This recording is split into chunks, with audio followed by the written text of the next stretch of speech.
It's time for Michigan Sports Talk Morning Show, broadcasting live all across the state of Michigan and Northwest Ohio. This is X's and Bros.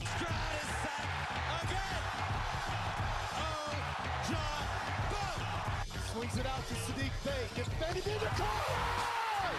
To Abdul-Rahman at midcourt. Extra pass. And it goes for the win. The three-pointer by Jordan Poole. Here's the give. Walker. Kenny Walker. Touchdown. Spike. Goff's got it. Back. Looks. Throws. Ends up. Yes. Caught. Touchdown. Detroit Lions. They did it. Amon-Ra St. Brown in the receiving end. Sends one to deep left center field. Back it goes, and that ball's out of here. A grand slam from Miguel Cabrera. He's got 2 goals. Larkin in on goal. Scores! His first career hat trick in his 7th season for Dylan Larkin. Here's your host, Anthony Bellino. Rise and shine, folks. Good Tuesday morning to you. It is the 28th day of March 2023. We welcome you here to X's and Bros on the Michigan Sports Network. Danny Cahala, Ryan Elke, Anthony Bellino, all joining you. Thank you for joining us, no matter who you are, where you are, how you may be listening, all across the great state of Michigan and in Northwest Ohio as well. From Traverse City down to the Glass City, GR to the Motor City, we say good morning to you. We welcome you. We thank you. We appreciate you. And, of course, we encourage you. Join the program at any time. You can text the keyword Sports Radio. Send that to 21,000. Sports Radio to 21000. Meyer Supercenter guest line 248-951-2176. 248-951-2176. We're on Twitter at XB Mornings, Facebook, X's and Bros. And, of course, good morning to our television audience as well on BCSN and streaming on our YouTube page at Michigan Sports Network. Add a .com to that to find our website. xbmornings at gmail.com is our fan feedback email inbox. You can find us all individually on Twitter. Danny Cahalan is at Dan in the studio. Ryan Elke is at RyanL_Key. And I'm Anthony Bellino at AAC Bellino. Gentlemen, good morning to both of you. How are you this morning? What's going on there? What was on your television last night? Only 7 games left. Only 7 games. You know, they put up a good fight. We'll talk more about the Stones, but Good fight against the Bucks bench. Well, I mean, Middleton's out there, so that counts. The Okay, one starter. The former Detroit Piston. No Giannis, no Drew Holiday, no Jay Crowder, no Dragic. Tough game for the fans. You know what I mean? Nothing like seeing nothing like paying an NBA ticket and then seeing just. Yeah, I saw some stuff on Twitter last night about the Pistons and handling their season tickets for next year and how I believe prices are going up. Really? Yeah. Friend was texting us, I'm not getting season tickets next year. Like, the price is going up. The perks aren't that great. Like, what's the point? How? I mean, the nerve. The nerve. After having 3, and we talked about this yesterday, 3 of the 5 worst seasons in franchise history have taken place since 2019. How could you raise the price of your season tickets? For what? Hope. I mean, the Illiches have to pay. Tom Gores has to pay more rent so that the Illiches can pay for the hotel getting built in the parking lot. I mean, I hope that's not all coming out If of only the the same Pistons pocket. owned a building where they could have played out. That they put like $10 million into like 6 months prior to blowing it up. You know, look, the Palace is the Palace. Like The Palace Yeah, was but- a great venue. it's But a if great you're venue, gonna- but it's a terrible location. Yeah, but if you're going to be tearing down a team and rebuilding and be very money conscious, I don't think leaving a building you own to go pay rent is the smartest business decision. No, but I don't know if anybody assumed it would be this bad. I don't know if anybody thought it was going to be this god-awful since moving into Little Caesars Arena. And to be honest with you, I mean, that's why, you know, I get it. I get the bottom line. I think it's just a travesty, though. I really do. I think it's sad. I think it's sad that you're going to try it because, I mean, you haven't been able to roll out your best lineup since, what, the second week of the season? Is that what it's been? Yeah. 12 games? Yeah, I don't know how many. Did Cade play 12? Yeah, 12 games. And to be honest with you, it's such a crapshoot with NBA tickets anyways because you never know who's going to play. Like, this is one of those things where, like, the consumer could hit the pocket. They could if they wanted to. I had a buddy that flew out to L.A. because he wanted a bucket list item, and he's not some sort of, like, IT tech guy. He's a tradesman. But he wanted to go to a Lakers game, and he wanted to see Lakers-Warriors. Like, that's what he wanted to see. And so I asked him, I said, well, when you went out there, who played? And he was like, man, I'm like, hey, that's my point. Like, how do you continue to try to market a product where your stars show up 70% of the time? Sometimes less. For load management, for fake injuries, for I can't play on a back-to-back. Like, it really is such a stain on the product that it's aggravating. Like, the Ryan telling me that his friend said that season ticket prices are going up that's going to bother me all day. That's going to bother me all day. It's just bizarre how things have changed because when we were kids, like, we would look forward to regular season games. Do you remember, like, the Pacers? Oh, yeah. The Pacers would be in town, And everybody would be talking about it at school. And like, the thing is, too, it's like it's not just when we were kids. It's when our parents were younger. Like, it's this new generation of player because every generation going up to it got to experience players playing. Yeah, it really.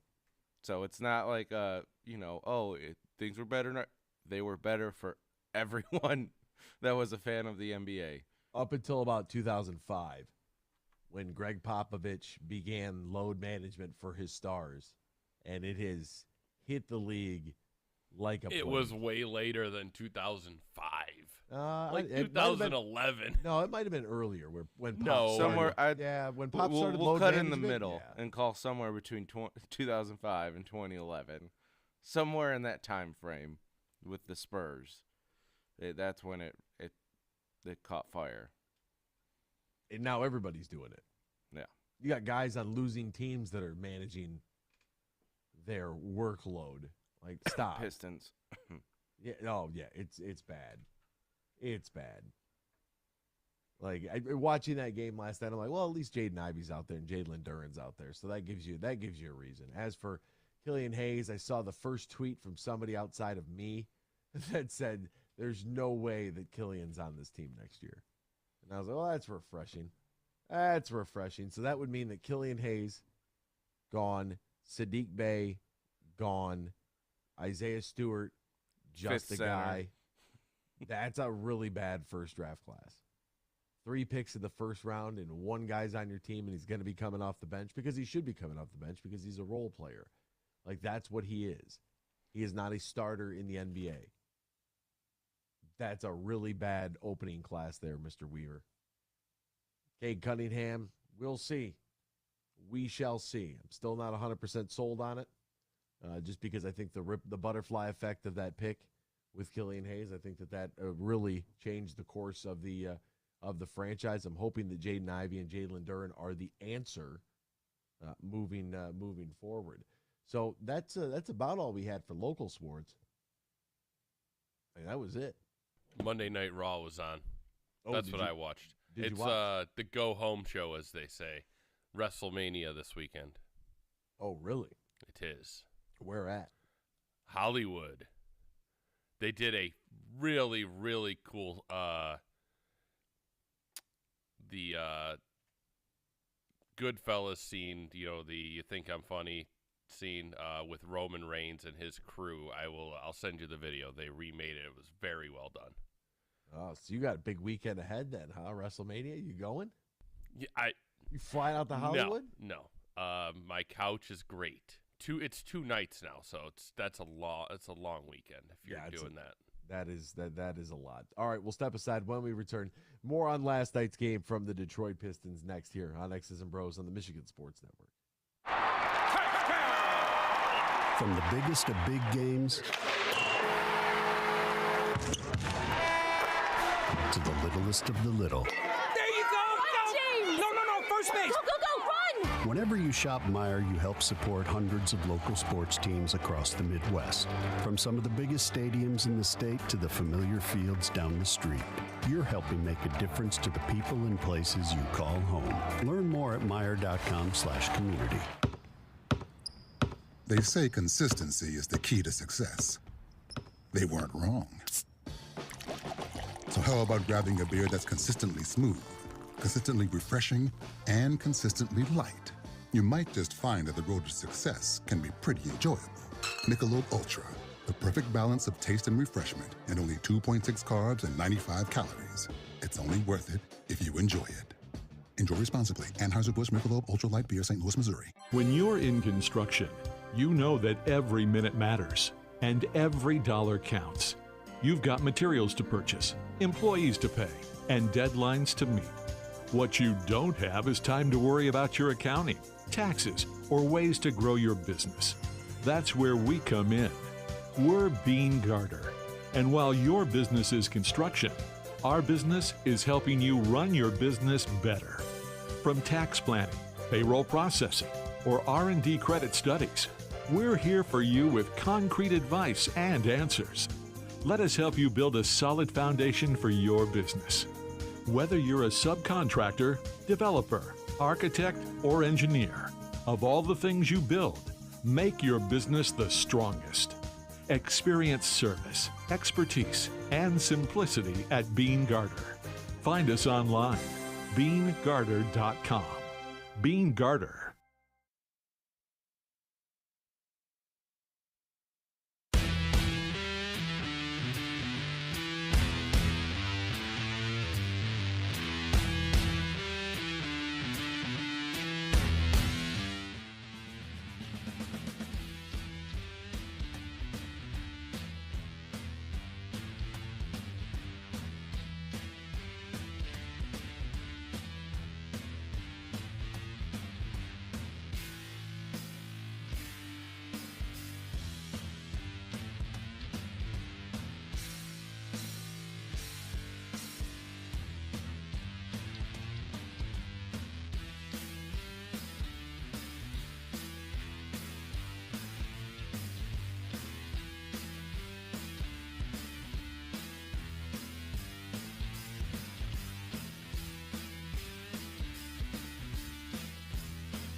Share your thoughts all morning long on the Meyer Guest Line. Call 248-951-2176. That's 248-951-2176. Now, back to Danny, Ryan, and AB. Welcome back here to X's and Bros on the Michigan Sports Network. Danny Cahalan, Ryan Elke, Anthony Bellino, all joining you. Thank you for joining us. No matter who you are, where you are, how you may be listening. By the way, we do have our winner for our Pistons home and away trip, which I think is very exciting. What'd I say? Pistons. Oh, they're on my mind. That's the problem. Can you imagine we're going to send you to Minnesota to watch the Timberwolves Pistons? Do you think the Pistons will get invited to the CBI this year? You think?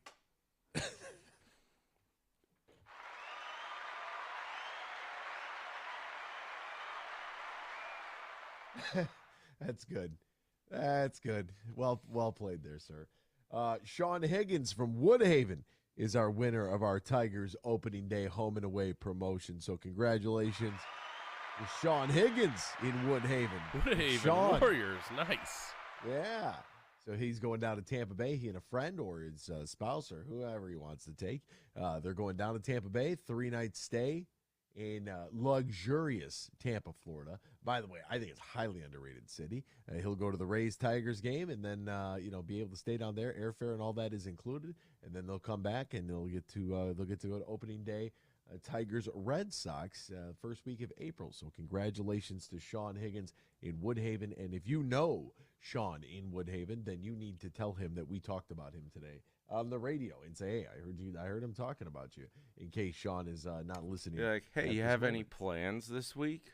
You know, I took the week off work for no reason. I got a couple vacation days. Yeah. PTO. Like, what's I up? like baseball. A little water cooler talk there. I like it. So the Pistons, I'm still in shock at this news over. I almost want to go to their website right now and see how much season tickets are. If they just tell you that you got to be put on that list and then they contact you at a later date with, information. Maybe I should just fill out a form as if I'm somebody fake just for research purposes to see. But the Pistons lose 126 to 117 to the Milwaukee Bucks. Now 16-59 on the season. They're close, folks. They're close. They stay at 16-66. That's going to be it right there. That's going to be tied for the worst year in franchise history. Pretty storied franchise, too, starting all the way off in, Fort Wayne in the 40s.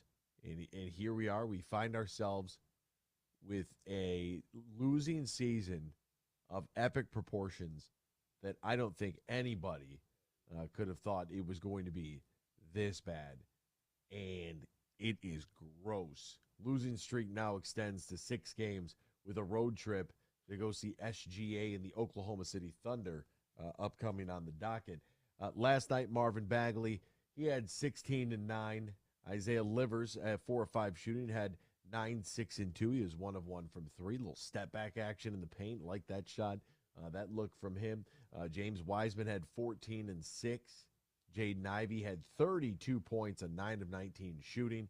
He was 3 of 6 from 3, 11 of 12 from the free throw line, 32 points, 8 rebounds, 8 assists. Can you imagine a day when Killian Hayes could do something like that? 32, 8, and 8. Boy, he is a special talent. That's a real NBA player. I'm sorry, it feels like there's a Furby running up my nose. So if you're watching on camera and you're like, what's he still dude, why is he itching his nose? I'm like, dude, what is going on? My sinuses are a disaster right now. Yeah, I don't know. It's just like it almost like somebody's got a feather going on up there. It's itching the hell out of me.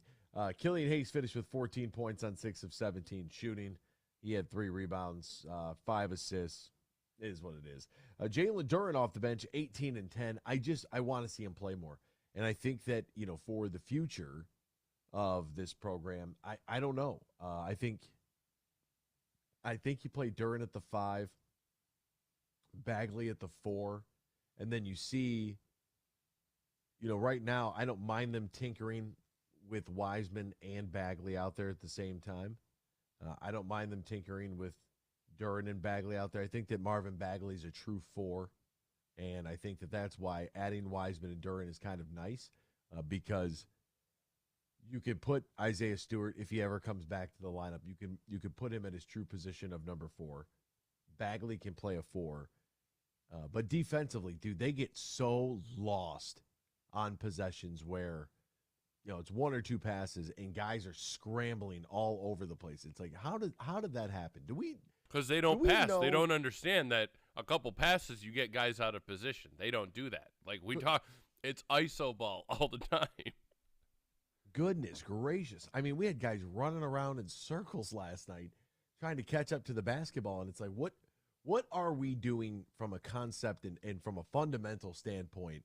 What is being taught here on defense that it felt like there were times throughout last night's game they didn't even know their assignment? Like, I don't even know, like, who's my guy? Who am I guarding? That's one of the real sticklers, right? You get out there, if you're watching on the bench, whoever you're subbing in for, normally at the youth level here, right? We're going very basic.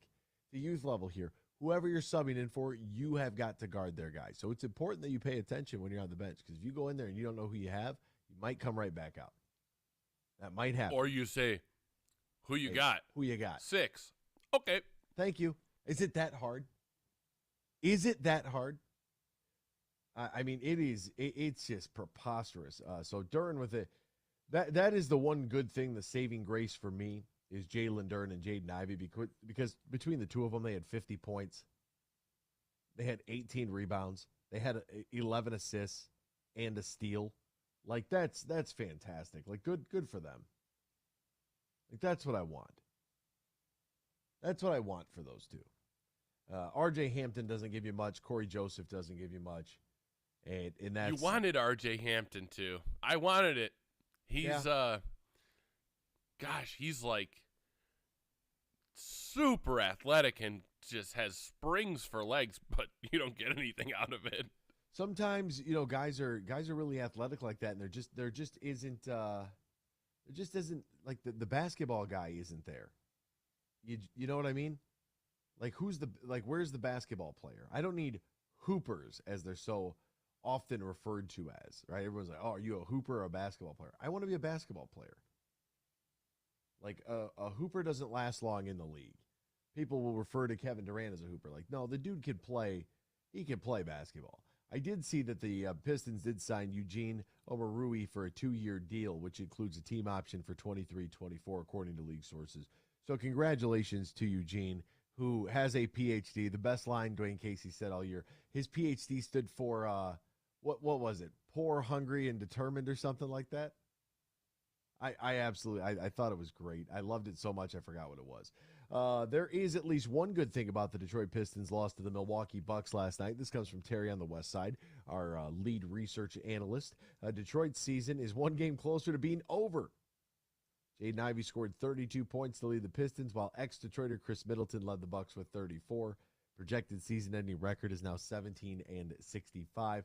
I'm going to miss Terry's daily takes, as he let us know that he would be retiring from his post, where he, I don't know if he's going to continue on through Tiger season, or if this Piston season has been so bad it's taken so much out of him that he will not be able to go forward. Yeah, Chris Middleton, nice game by him, 34, 8 and 5 last night.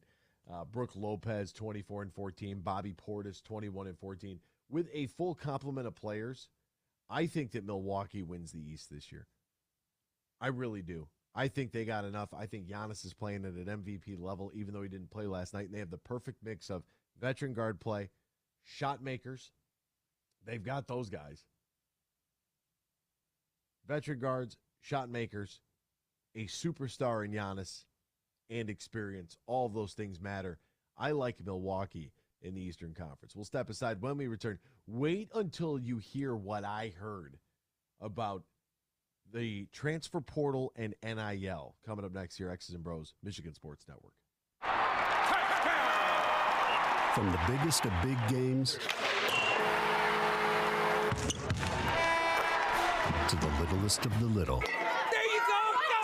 No, first base! Go, run! Whenever you shop Meijer, you help support hundreds of local sports teams across the Midwest. From some of the biggest stadiums in the state to the familiar fields down the street. You're helping make a difference to the people and places you call home. Learn more at Meijer.com/community. They say consistency is the key to success. They weren't wrong. So how about grabbing a beer that's consistently smooth, consistently refreshing, and consistently light? You might just find that the road to success can be pretty enjoyable.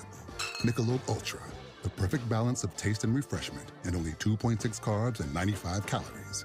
It's only worth it if you enjoy it. Enjoy responsibly. Anheuser-Busch Michelob Ultra Light Beer, St. Louis, Missouri. Huge here for the Michigan High School Athletic Association. You can stay up to date on the latest from Lansing 24/7 at MHSAA.com, at MHSAA on Twitter, and MHSAA on Facebook. The latest news, press releases, and stories connected to every high school in the state of Michigan, available for you 24/7 from the Michigan High School Athletic Association. Log on to MHSAA.com, at MHSAA on Twitter, and MHSAA on Facebook. And if you're looking for archive boys and girls high school sports, MHSAA.TV. That's MHSAA.TV. 24/7, everything you need to know about high school sports in Michigan. Log on to MHSAA.com.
listening to X's and Bros on the Michigan Sports Network.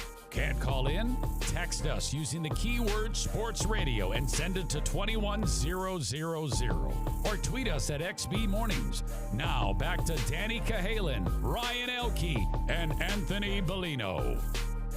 Welcome back here to X's and Bros of Michigan Sports Network. Great to have you riding along with us, no matter who you are, where you are, how you may be listening, all across the great state of Michigan and in Northwest Ohio as well. Join the program at any time. You can text the keyword sports radio. Send that to 21,000, sports radio to 21000.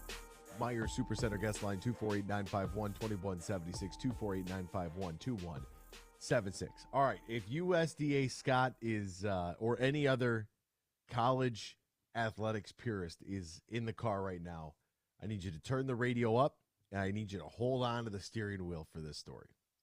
And there was a call yesterday from Scott, and he talked about NIL and its effect. And I don't know what my thought was about NIL. Name, image, and likeness. So I can use my name, my image, and my likeness in order to generate revenue while playing collegiate sports. That's what it is supposed to be, as the NCAA and the O'Bannon lawsuit and everything else that went into that. The NCAA doesn't recognize athletes as employees. Some people think this is fair. Some people think that this is the worst thing ever, and I have seen some really, really atrocious comparisons to what NCAA athletics is like in comparison to how humans lived hundreds of years ago. And it's like, well, it's not necessarily the same at all. But for me personally, I'm not a fan of NIL, and I don't like the transfer portal. And here's why, old man yells at cloud. I don't like the transfer portal because I feel like there is a certain large percentage of guys that, you know, they got fed all of the recruiting BS that takes place, right? When you're being recruited at the collegiate level, you are going to be told how great you are. You are the greatest thing since sliced bread. We need you. Here's our plan, blase, blase. You get to campus, and then you realize that, hey, wait a minute, I have to work every day and practice for this. You know, this is not, I just show up and I'm automatically going to be better. Like, I have to actually put in the work to do so. While doing that, the school, as a part of this agreement for me to go to school there, the school has agreed to take care of my tuition bill, which varies from school to school, as well as my room and board and my meal plan.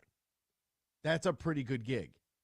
So if school was $20,000, room and board is who knows what, and food's $5,000, that's like, you know, roughly $40,000 a year that you don't have to pay or that you've earned in freebies. Most importantly, walking away from college debt free. And so these individuals go to these schools, and then something doesn't work out. Sometimes a coach gets fired for whatever the case may be. All right, the guy that recruited you is no longer there. I could see why you'd want to hit the portal.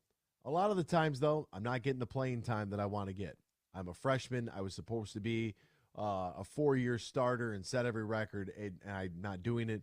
I'm going to leave.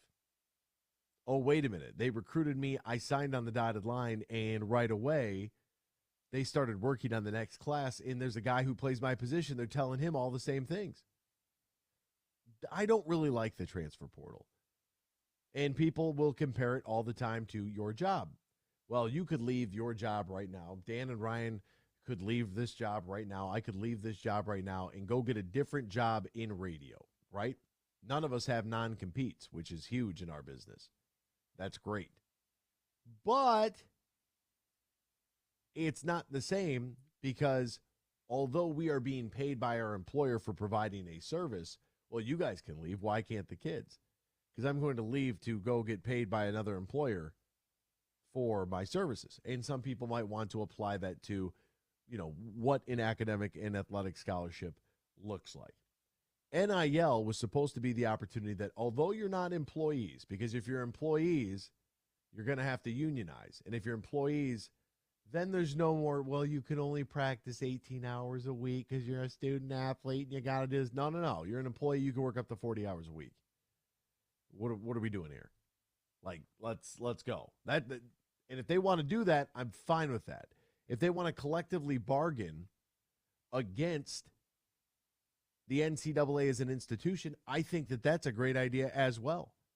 I think that if I'm men's basketball and if I'm football, I'm absolutely taking a look at how much does March Madness pay us, what is our product worth, and let's go from there. Let's divvy it up. And if we have to divide it instead of it being like an ownership and a franchise with the players, if it is the athletic department, if it's the players, if it's the school, if it's the program itself, instead of the athletic department as a whole, I think that's pretty interesting. And then you give some to the school, and then the other third goes to the players. All of this is very interesting because the school, the academic institution has to be involved because you're still getting a free education. And anybody that's ever gone to college will tell you the value of that. And the value of that continues to go up as tuition bills continue to go up, interest rates continue to go up on those loans. The value of free education is incredible. You would hear different stories. I know the one guy from Miami is getting $400,000 for 2 years or whatever. And it's like, oh, okay. I have heard some numbers of what's being floated around right now as far as attraction for not Big Ten basketball and what kids are looking for per month. You would be, I was floored. My jaw dropped. Kentucky players, the entire Kentucky roster is a six-figure per player per year deal. Players are picking up the phone trying to hit the portal, and the first question is being asked is, what's the NIL look like? It's not name, image, and likeness. Because if it was, you would be telling the school, this is what I'm bringing in on my name, image, and likeness. How can you help this? It's not. It's 100% pay for play. That's exactly what's taking place in college athletics. And it is disgusting how much somebody wants to be paid per month to play not Big Ten basketball in our area, if you're picking up what I'm putting down. Like, what are you going to do when somebody comes to the door and says, I want to make $10,000 a month? Are you kidding? For one player? $10,000 a month? Well, do you know how much the University of Miami spent in NIL deals between the men and women's basketball programs this year? Oh, how much? I'll give you one guess. It's like Lions trivia, closest with going over. Well, the two guys are $400,000, so I'm going to go with $2 million. I will go with $8 million. Wow, Anthony's the winner. It's $2.2 million to reshape men's and women's basketball in the last year. What's the NIL deal then? Well, it has to be those twins. The girls have to be getting how much? But why are they getting that from the school? That's or the boosters, right? That's not the purpose of NIL. The purpose of NIL is that they can actually go out on Instagram and do their little TikTok dances because they're hot and get paid by Celsius energy drinks. Like, that's what NIL is. Yeah, NIL's this is the biggest bunch of bullwash I've ever seen. Yeah, the root of it is they can be influencers, they can go sign autographs, they can work can at go camp. Yeah, they can go make money outside of the sport. Have a bake fest. What do they call those? Where you bake a bunch of pies and stuff. What's that called? You know what I'm talking about. What? When you bake a bunch of stuff and you sell a bake sale? Yeah, bake sale, bake fest, bake sale, whatever. Unbelievable. Say, I thought Bake Fest was it's happening in Ann Arbor this weekend. Yeah, I thought that was like a sideshow to Hash Bash. Bunch of potheads. Where's Greg and Mommy at? Is Greg down there? Greg, are you on the phone? Greg. Yes, I am. Good morning to you, Greg. How are you, my friend? I'm terrific after last night. Wonderful BGSU women's win last night. 69-52. SEC team, yes. Did you give the Florida Gators the gator chop in the crowd? You know, I I didn't think about that. I'm not sure I didn't see any Florida folks. We sold, that place was rocking like old Anderson Arena days. Oh, wow. Yes, I sold did. out. I looked around, and every seat way in the rafters was completely filled. It was a wonderful. Thursday night I was there, and I said, "This is the greatest game at Stroh Center." And I said, "Last night now is the greatest game at the Stroh Center," and I'm going to be there tomorrow night as well. Greg, and this was big for Bowling Green to move on because I know it made national headlines. If our listeners across the state, whether you're in Northwest Ohio or you're in Michigan, you might have seen the video circulating of the handshake line between Memphis and Bowling Green, where the quote-unquote young lady from Memphis decided to take a swing and punched one of Bowling Green's best players and gave her, knocked her to the ground. One punched her, and it was bad. And BGSU police are actually they're going to charge the Memphis player, which I think is the right thing to do. But the question is, how is Robin Freilich and company? How do they move on and refocus after that? And then you think, well, that shouldn't be that hard because you're at home. Yeah. You're at home. You get to host these games, and you're going to be blowing the doors like that. I saw a video. Do you know who Chet Hessen is? No, I do not. He works in the athletic department, and I forget what his actual title is, but he does something. Dr. Chet Hessen. I forgot. Doc Hessen. But he was, he was sending some videos to me of what the crowd looked like, and it did. It did feel like old Anderson Arena, where you would get the 4,600 to 4,800. Place was rocking. People were going crazy.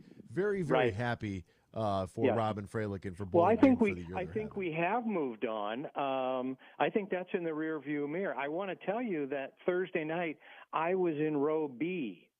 I was 10 feet away from the incident. Oh, really? Yes. Wow.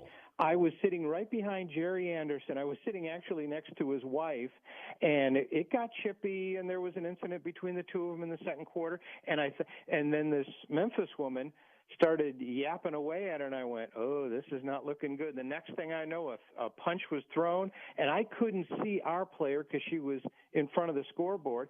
She was down on the floor for probably about 2 minutes, did walk off the court under her own power without a stretcher or anything, but the crowd they got him off of there, and the BG police got involved. Jerry Anderson went straight out to the police, and I kept hearing him say, "Assault, assault, assault," and indeed she has been charged with assault. So now, last week she was a member of the team, she was a member of the university, probably had a full scholarship, and now that's all gone away, and she's got to come back to Wood County with an attorney to face these charges.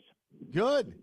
That's a tough ride in from Memphis. You imagine spending the money on that trip to come here just to get those indicted silver bracelets put on. Yeah. Good Right. for her. Right. Jamira Schutz is the young lady's name. Obviously not acting very ladylike. Jamira Schutz. Very interesting there. But congratulations to Robin Freilich. And I wanted to call because you're obviously a BG alum. It's exciting. Every time Thursday night they said, "Hey, we got a home game Monday night," and then last night we got a home game Wednesday night. So it just keeps going and going and going. And I think we're going all the way, my friend. Well, I hope that it works out and that Bowling Green is able to host a WNIT final. Yes, that would be because it was. I think Toledo won theirs. Yes. In 2010, 2011. Yes. And it was the spring of 2011 at home, and they played USC when they did it. Correct. And That's correct. That place was pretty. It was a pretty incredible venue and scene, and it's one of those things where people take pictures of, especially if BG can win it all. What the floor will look like, the celebration. Like, this is monumental for the program. So very happy for Robin Freilich and for the Falcons. Yes. Thank you for taking my call. Oh, of course, Greg. Thank you for listening, partner. We appreciate you. See you soon. Bye now. All righty. There goes Greg and Mommy. Excited. BGSU women handling Florida in the WNIT. The average NIL deal, staying on college athletics here, can pay student athletes anywhere from $1,000 to $10,000. You're like, $1,000 a month. $10,000 a month is $120,000 a year on top of everything that you're already getting for free. And for what? so that you can hit the transfer portal? The fact that this is not just, this isn't Anthony Bellino versus the players, folks. It's all fine and dandy. You want to do this? Like, whatever. This is complete lack of institutional control on the National Collegiate Athletic Association's front. This came out of, they didn't come out of the blue. They know it was coming. They knew it was coming. They sat on their hands. They did nothing. And now they're presented with guys that are hitting the portal, picking up the phone, and basically making it a bidding war between the schools. There's only a handful of schools that are going to have this money. So I don't know where these kids think that, like, all of this is coming from. But you can't be paying mid-major guys $8,000 a month. You're out of your mind. What? $8,000 a month? You better go get 30 a night and take me to the NCAA tournament every year for $30,000. Like, you're crazy. $8,000 a month. That's just it being paid. This is why the TNT slogan from my friends in Ann Arbor, I really liked. I like the transformational, not transactional. Now, I don't know what they're up to. I don't know if there is just money floating around. There's brown bags and all kinds of stuff. But the idea is that, hey, when you come to school here, there will be opportunities for you. And the way that Valiant works with the athletic department, trying to piece all of this together, to be that arm, to make sure that there is some oversight there for the players and their deals. That company goes out and looks for opportunities for the student athletes. And look, you can pump it up and tell me all about your rowing team and how you're working for it. None of it matters. Football and basketball, like, those are your breadwinners. You know, at certain schools throughout the country, you'll have hockey. Outside of that, that's basically it. Certain schools down south, you'll have baseball. It's different. Baseball is a sport that does quarter scholarships, for God's sakes. That way they can extend it. I can break one scholarship into fourths, and I can get 4 guys on a quarter scholarship instead of wasting one scholarship on one guy. That's how they fill out their roster.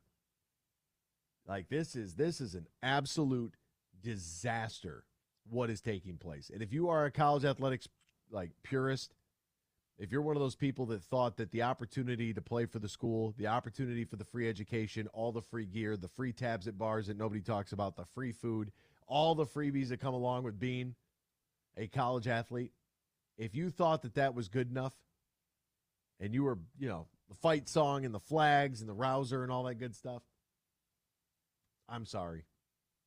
We are, because I'm there with you, and we are the last of a dying breed. And how do you fix it? Somebody might say, well, how can you say that these kids aren't employees? If they are, let's get that work week figured out then. Let's get that work week figured out. Let's get that union going so everybody gets equal pay then. That's the other thing. You want to talk about employees. Oh, yeah. You can't have the SEC offering different money than the Big Ten and the ACC and the Pac-12. It's all got to be on the same front. The NCAA has done nothing for this. We'll step aside, back with more X's and Bros after this here on the Michigan Sports Network. Huge here for my good friend Tom Rosenbach and his team from Bean Carter. Now, they've made that move to partner with Dorn Mayhew, an Eastside firm, and now they're stronger than ever before. Big businesses, small businesses, taxes, any business need you have. You can turn to Tom Rosenbach and his team. Just go to BeanGarter.com. That is BeanGarter.com. Tom and his team also put up the $1,000 in cash in our Bracket Buster Challenge contest at thehugeshow.net. So if you entered the contest, you can follow your picks all the way through the championship game each and every day at thehugeshow.net. Just log in, you'll see it. It's simple and easy, and follow your picks if you took a shot at winning that $1,000 in the Bean Carter Bracket Buster Challenge. Follow your picks through the championship game at thehugeshow.net. That's thehugeshow.net. We might have just come out with our most refreshing Michelob Ultra Organic Seltzer yet. It's called the Essential Collection. It's made with coconut water and real fruit juice, so it's always going to have a real refreshing fruit taste. Can refreshing get any more refreshing? Yep, it can, and it just did. Michelob Ultra Organic Seltzer, made with coconut water and real fruit juice for superior taste. It's only worth it if you enjoy it.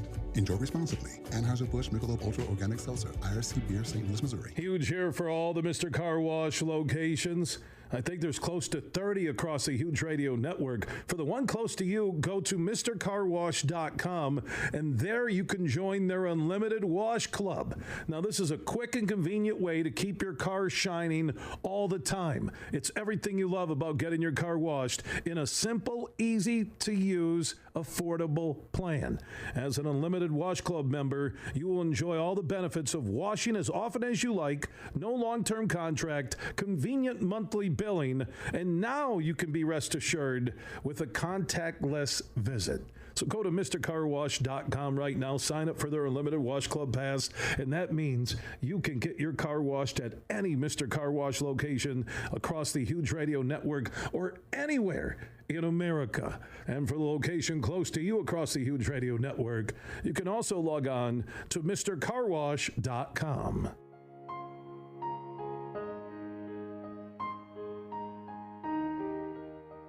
If you or your family is touched by autism, learn more about Freddy's Foundation at #PopTheTap at FreddyThePizzaman.com. That's FREDI, thepizzaman.com.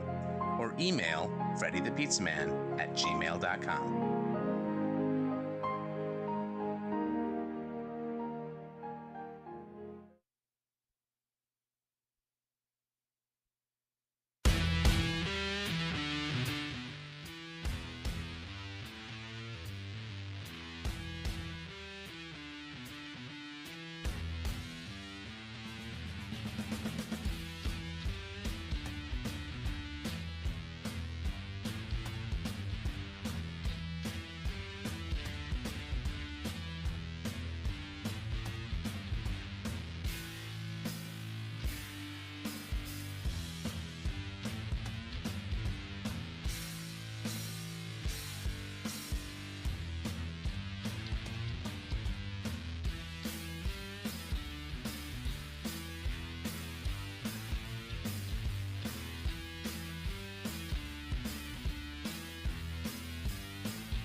Good morning, everyone. It's time for Michigan Sports Talk Morning Show, broadcasting live all across the state of Michigan and Northwest Ohio. This is X's and Bros. Good morning. Good morning. Good morning. Good morning. Good morning. Good morning. It's a good morning. Wake up to a brand new day. Hello. Good morning. Good morning. What did he say? Here's your host, Anthony Bellino.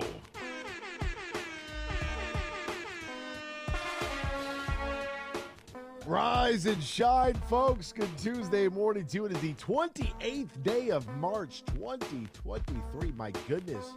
April Fool's Day is right around the corner.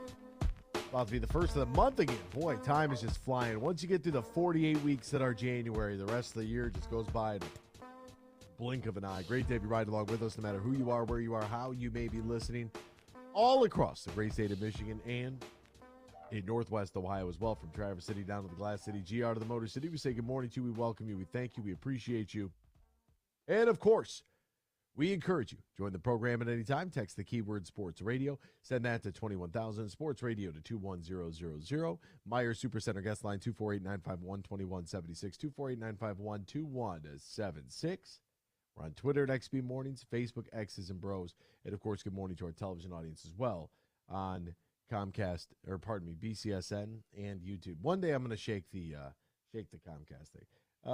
Grip does bring a good point, and it was right there at the end. I don't know if Dan was just trying to sneak this in before we had to hit the break, but Grip says not everyone gets paid the same in a union. It depends on your years of service and degrees. It could actually work in sports. It should actually work in sports. It does not. If they were to unionize. It depends on your role. I mean, if you do the same job as somebody else, you get the same rate. My dad was a union member for 42 years. Even if you have 25 years experience and yes. You do the same job as somebody else? You sure about that? Do we have any union reps? Anybody works currently in the union? Because I think that when we talk about if you're an electrician, yes, you get more money. If you're a pipe fitter, you get more money. Yeah, those are different jobs. If you and your buddy are working the same job, yeah, you might get a midnight premium. You know, you get 50 cents on the hour more than if you work midnights. But and if you're good with money, you get to keep all the money.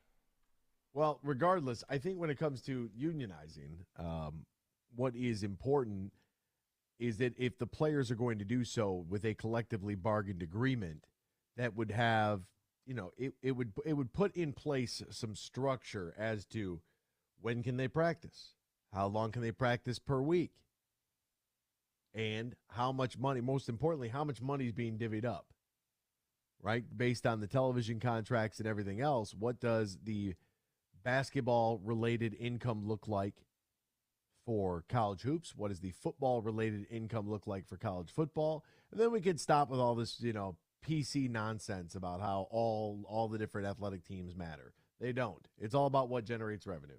Everything else can just be a hobby at this point. All right, let's get to USDA Scott, who is on hold. I knew it. I knew he's a purist like me. This is very bad, Scott. Well, we talked about it yesterday for a minute there. I was telling you that it's the transfer portal, and then they threw the NIL thing in there right afterwards. And it was just too much too soon. And the haves are going to have, and the have-nots are not. Yeah, places like Kentucky. Kentucky doesn't have professional sports.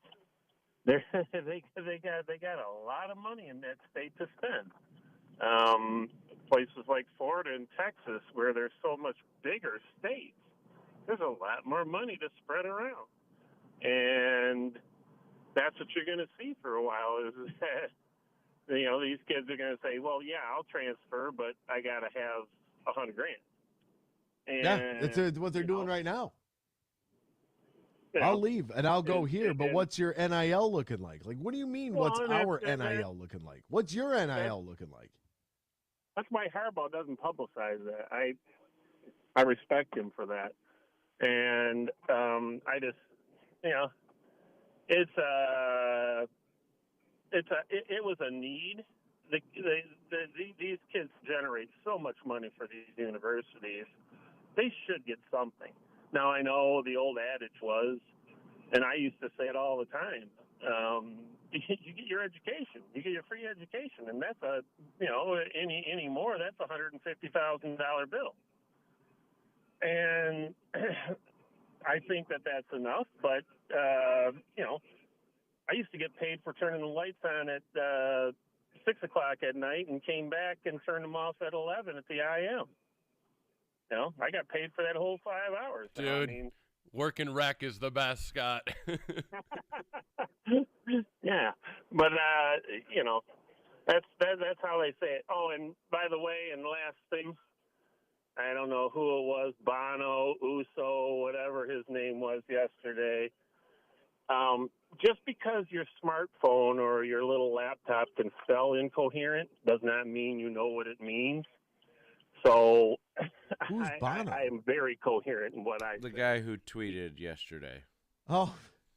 Keep my name out of your mouth. Oh. I have 4 degrees. plus Scott, MBA, family-friendly show. We're all here. We're just like dysfunctional relatives. Oh, That's all. no. He attacked me. One-year anniversary of Will Smith smacking Chris Rock for... Is that not what Scott's doing right now? no, Is Scott no. smacking people on the radio? I don't get physical unless he gets in my face. But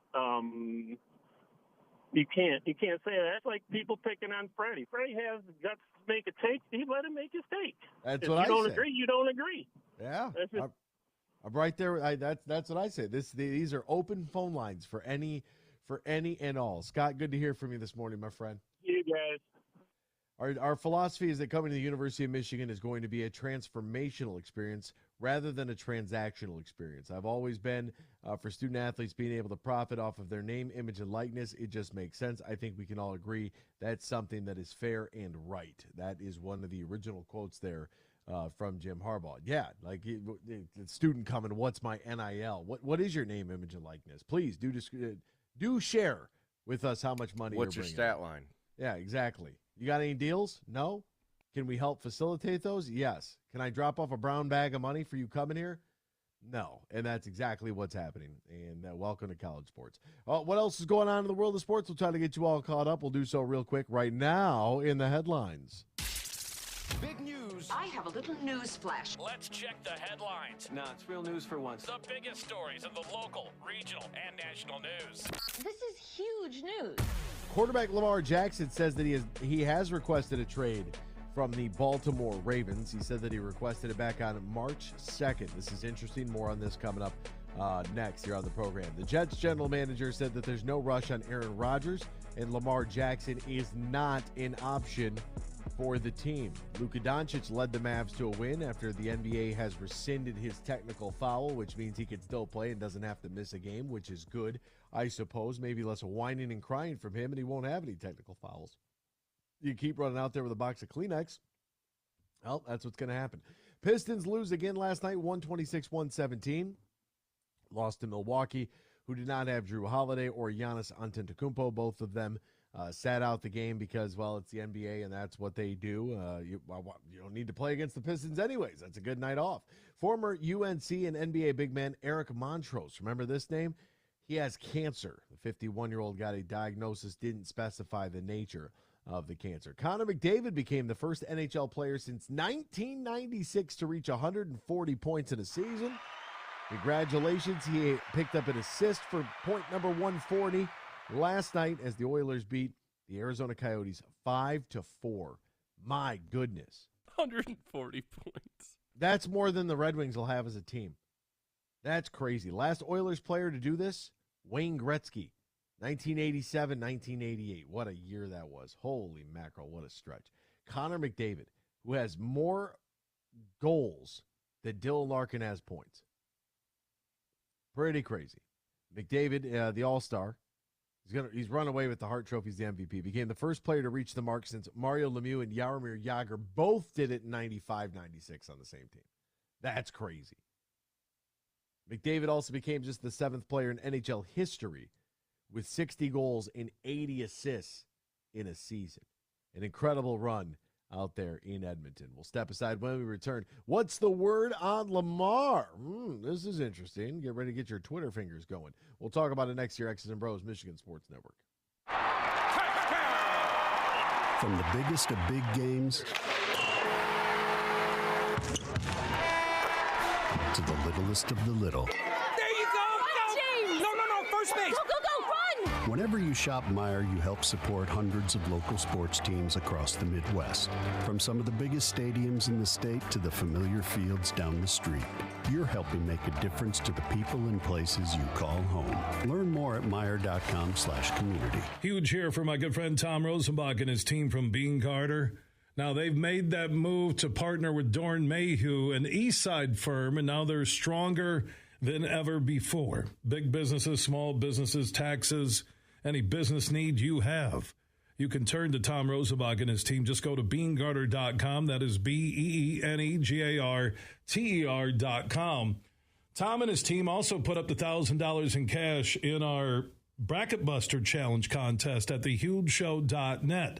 So if you entered the contest, you can follow your picks all the way through the championship game each and every day at thehugeshow.net. Just log in, you'll see it. It's simple and easy, and follow your picks if you took a shot at winning that $1,000 in the Bean Carter Bracket Buster Challenge. Follow your picks through the championship game at thehugeshow.net. That's thehugeshow.net.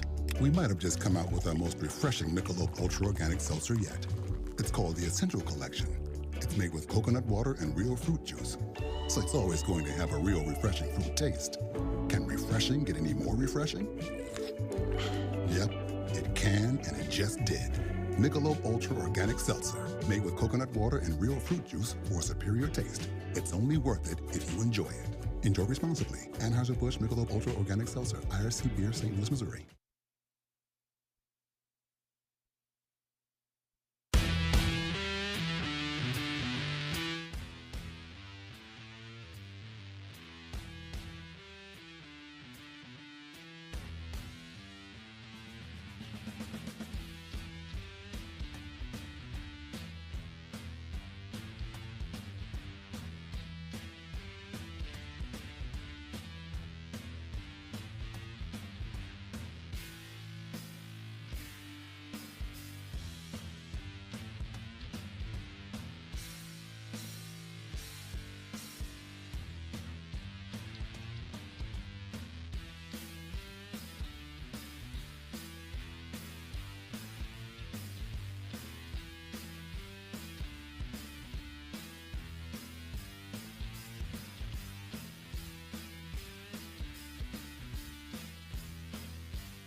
back here to X's and Bros, Michigan Sports Network. Great to have you riding with us. Chris with a really good idea here. Here's my NIL deal. You get a credit card with $10,000 limit per month to cover expenses during the season. Wow, that's a lot. After you have completed the job, you'll be paid the balance of the $10,000 per month in installments you did not use. For every season you return to the same school, your NIL deal is doubled. If you complete 4 years at said school, you receive $50K at graduation. My question is, what are some of these kids doing with? I wonder what was the guy's name? What was it? Was it Tony Mitchell? Was that his name? Who was the guy that just got popped at Alabama with that half a pound of weed? That sounds right. Yeah, I think that's what his name was. And I was like, I wonder what these kids are doing with NIL. Well, buying a half a pound of weed, buying a nice car, racing their nice car with a half a pound of weed and a gun in the car, trying to become drug dealers. Oh, my goodness. It's like, dude, what are we doing? Like, why? And you knew some of that was going to happen. And one of my big things about NIL was, if you're going to start throwing bags of cash at kids that, don't have a whole lot, you got to put some protections in there. You got to help protect them from themselves, right? And I just, I guess we'll figure it out, and we'll continue to figure out as we go. But it's not. It's been okay, but it hasn't been the smoothest to date, and that's just because there's no rule or regulation. The NCAA dropped the ball, and because the NCAA dropped the ball, we find ourselves in the position right now where portal combat is in full effect. And good luck to all the coaches and anybody who wants to coach in the college level right now, because if you are at a school without the and I don't even want to say unlimited resources, because they are limited. Schools still have to build facilities. They still need to update and improve things. Like, there isn't this endless amount of money. Like, eventually this bubble is going to burst a little bit. And, maybe it will. Maybe it won't. All right, it's hour 2 at segment 2. Let's, you know what that means. It's time for the good music, because it's time for Detroit Lions trivia. Oh, what other kind of year would we like here? Guess what year this trivia question comes from? What season? 2020. What two players each forced 3 fumbles to lead the Lions in that category in the 2020 season?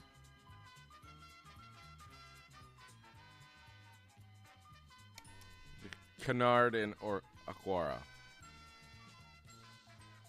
Aquara is a good guess, because there's 2 of them, so you do get a point for that. There wasn't back in 2020. There was only one on the team. Oh, you're right. But there's 2 now, so I can see why. Wow, Devon Kennard, that was a good guess.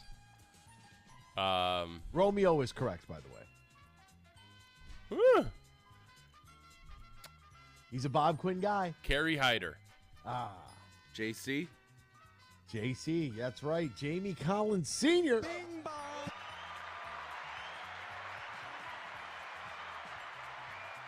Just wait till we find a question from the 80s. I'm waiting for that day. All right, interesting story yesterday where Lamar Jackson is the newest surprise in this ongoing drama, because all the owners and GMs and everybody's in Arizona right now. Follow Danny Rogers for more from the desert on the Detroit Lions. We'll hear from Dan Campbell a little bit later on this afternoon, which I'm very excited about. But Lamar said yesterday, he announced that he requested a trade from the team, just as John Harbaugh sat down to speak to reporters at the league meeting. Now, Jackson, who obviously represents himself, tweeted that he requested a trade on March 2nd, as the team, quote, has not been interested in meeting my value in contract talks. I love the game of football. My dream is to help a team win the Super Bowl. Ravens fans are great, but I had to make a business decision that was best for my family and I. No matter how far I go or where my career takes me, I'll continue to be close to my fans of Baltimore. Flock Nation? Is that what they call it? Flock Nation? The entire state of Maryland. You will see me again. Harbaugh was asked about Jackson's tweet immediately when he sat down. He said, I haven't seen the tweet. It's an ongoing process. I am following it very closely, just like everyone else here. I'm looking forward to a resolution. He smiled, cracked some jokes. 32 questions in 27 minutes Harbaugh faced. He said, I don't know the direction it's going. I don't have a crystal ball. I can't tell the future, but I know whatever happens is going to be good. It's going to be okay. I have my hopes. I love Lamar Jackson. That's nice. So the Ravens placed the non-exclusive franchise tag on Lamar on March 7th, which is 5 days after he requested his trade. It's pretty interesting. So the non-exclusive tag, meaning $32 million this season if he plays under the tag. If Jackson signs the offer sheet, Baltimore would have 5 days to either match or receive 2 first-round picks from whomever Jackson were to receive that offer sheet from as compensation. If there's none, you play under the tag. What is he going to do? Harbaugh said, quote, you got to plan for all the contingencies for sure. I'm pretty fired up about Lamar Jackson. Lamar Jackson is a great player. Lamar came back in great shape last year. He's fired up to play. That's the Lamar that I'm looking forward to seeing. Here's my question, Mr. Jackson. $32 million next year to play under the tag because they're trying to figure out what is the right direction to go. Because, look, I know, and I've widely debated discussion here about Lamar Jackson within the group chat and how come he's not getting paid and all the theories, every possible theory that you could think about as to why he hasn't been paid, including race and ethnicity has been brought into this. And I'll go back to this. He was an MVP. He was an MVP in 2019. Didn't play a full season then. Hasn't played a full season since. In fact, he's never started a complete full season in his NFL career. I know that he was an MVP when he threw 36 touchdowns and 6 interceptions in 2019. He played 12 games last year. He played 12 games the year before. He did play 15 games in 2020, which was good, leading them to an 11-4 record with 26 touchdowns and 9 interceptions. Those numbers were 16 touchdowns and 13 picks in 21, 17 touchdowns and 7 picks in 2022. He's only passed for more than 3,000 yards one time in his career. That was his MVP season because he threw for 3,000 yards and ran for another, God only knows how many yards per game. Like, I get it. I understand. You know, you have a guy that he had 1,200 yards rushing in 2019 and 1,000 yards rushing in 2020. Back-to-back 1,000-yard seasons on the ground. That's pretty incredible. 7 touchdowns in each of those seasons. Not only is it incredible, but it's also concerning because we know as a quarterback, it is awesome if you are able to extend a play with your legs. We know that is it's almost damn near mandatory unless you just get the ball and get it out of your hands, right? Because there's 5 people in front of you that they are paying pretty good money to protect you, right? That's their job. 1 Pro Bowl and 1 MVP in a 5-year career in which you haven't started every game of the season is concerning. You know, his completion percentage, this is a big number here. You got to be north of 60. It was 66% his MVP season. It went down 64.4, 64.4, 62.3. Like, he's not trending in the right direction. That's what it comes down to. And you're telling me that the Baltimore has not been interested in meeting your value. They're offering you $32 million for 1 year to play under the tag. It's a risky business. I understand that. But nobody else has even offered anything for you. So what is your value?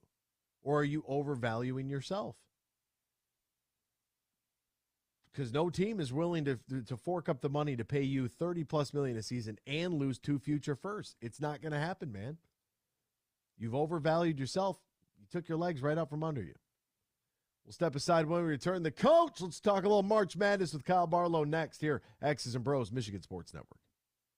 Huge here for my good friend Tom Rosenbach and his team from Bean Carter. Now, they've made that move to partner with Dorn Mayhew, an Eastside firm, and now they're stronger than ever before. Big businesses, small businesses, taxes, any business need you have. You can turn to Tom Rosenbach and his team. Just go to BeanGarter.com. That is BeanGarter.com. Tom and his team also put up the $1,000 in cash in our Bracket Buster Challenge contest at thehugeshow.net. So if you entered the contest, you can follow your picks all the way through the championship game each and every day at thehugeshow.net. Just log in, you'll see it. It's simple and easy, and follow your picks if you took a shot at winning that $1,000 in the Bean Carter Bracket Buster Challenge. Follow your picks through the championship game at thehugeshow.net. That's thehugeshow.net. They say consistency is the key to success. They weren't wrong. So how about grabbing a beer that's consistently smooth, consistently refreshing, and consistently light? You might just find that the road to success can be pretty enjoyable. Michelob Ultra, the perfect balance of taste and refreshment, and only 2.6 carbs and 95 calories. It's only worth it if you enjoy it. Enjoy responsibly. Anheuser-Busch Michelob Ultra Light Beer, St. Louis, Missouri. From the biggest of big games to the littlest of the little. There you go! Go! No, first base! Go, run! Whenever you shop Meijer, you help support hundreds of local sports teams across the Midwest. From some of the biggest stadiums in the state to the familiar fields down the street. You're helping make a difference to the people and places you call home. Learn more at Meijer.com/community.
baby. It's March Madness. The madness continues here on X's and Bros. Danny Cahill, Ryan Elke, Anthony Bellino, all joining us as he does on this day of the week at about this time.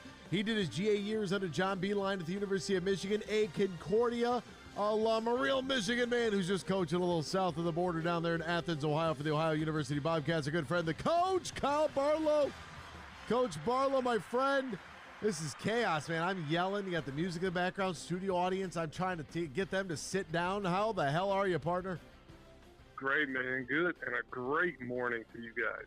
That is, Final Four is upon us. We had just pure madness this whole tournament, and Sweet 16 included as well. So just an awesome time to be a college basketball fan. And we're about to get to the end of this nearly month-long festival that we celebrate, right? So it's gonna be interesting. UConn looks unbeatable. I'll throw that out there right now. They look unbeatable.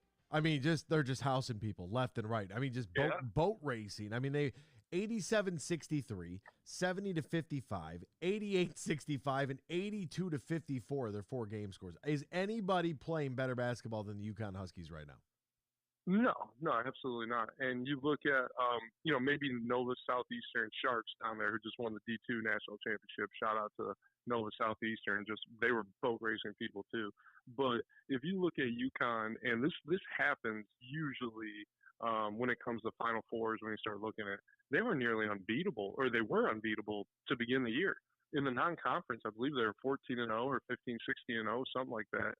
And then they beat up, in Big East play, similar to how we see Big Tens beat up on each other.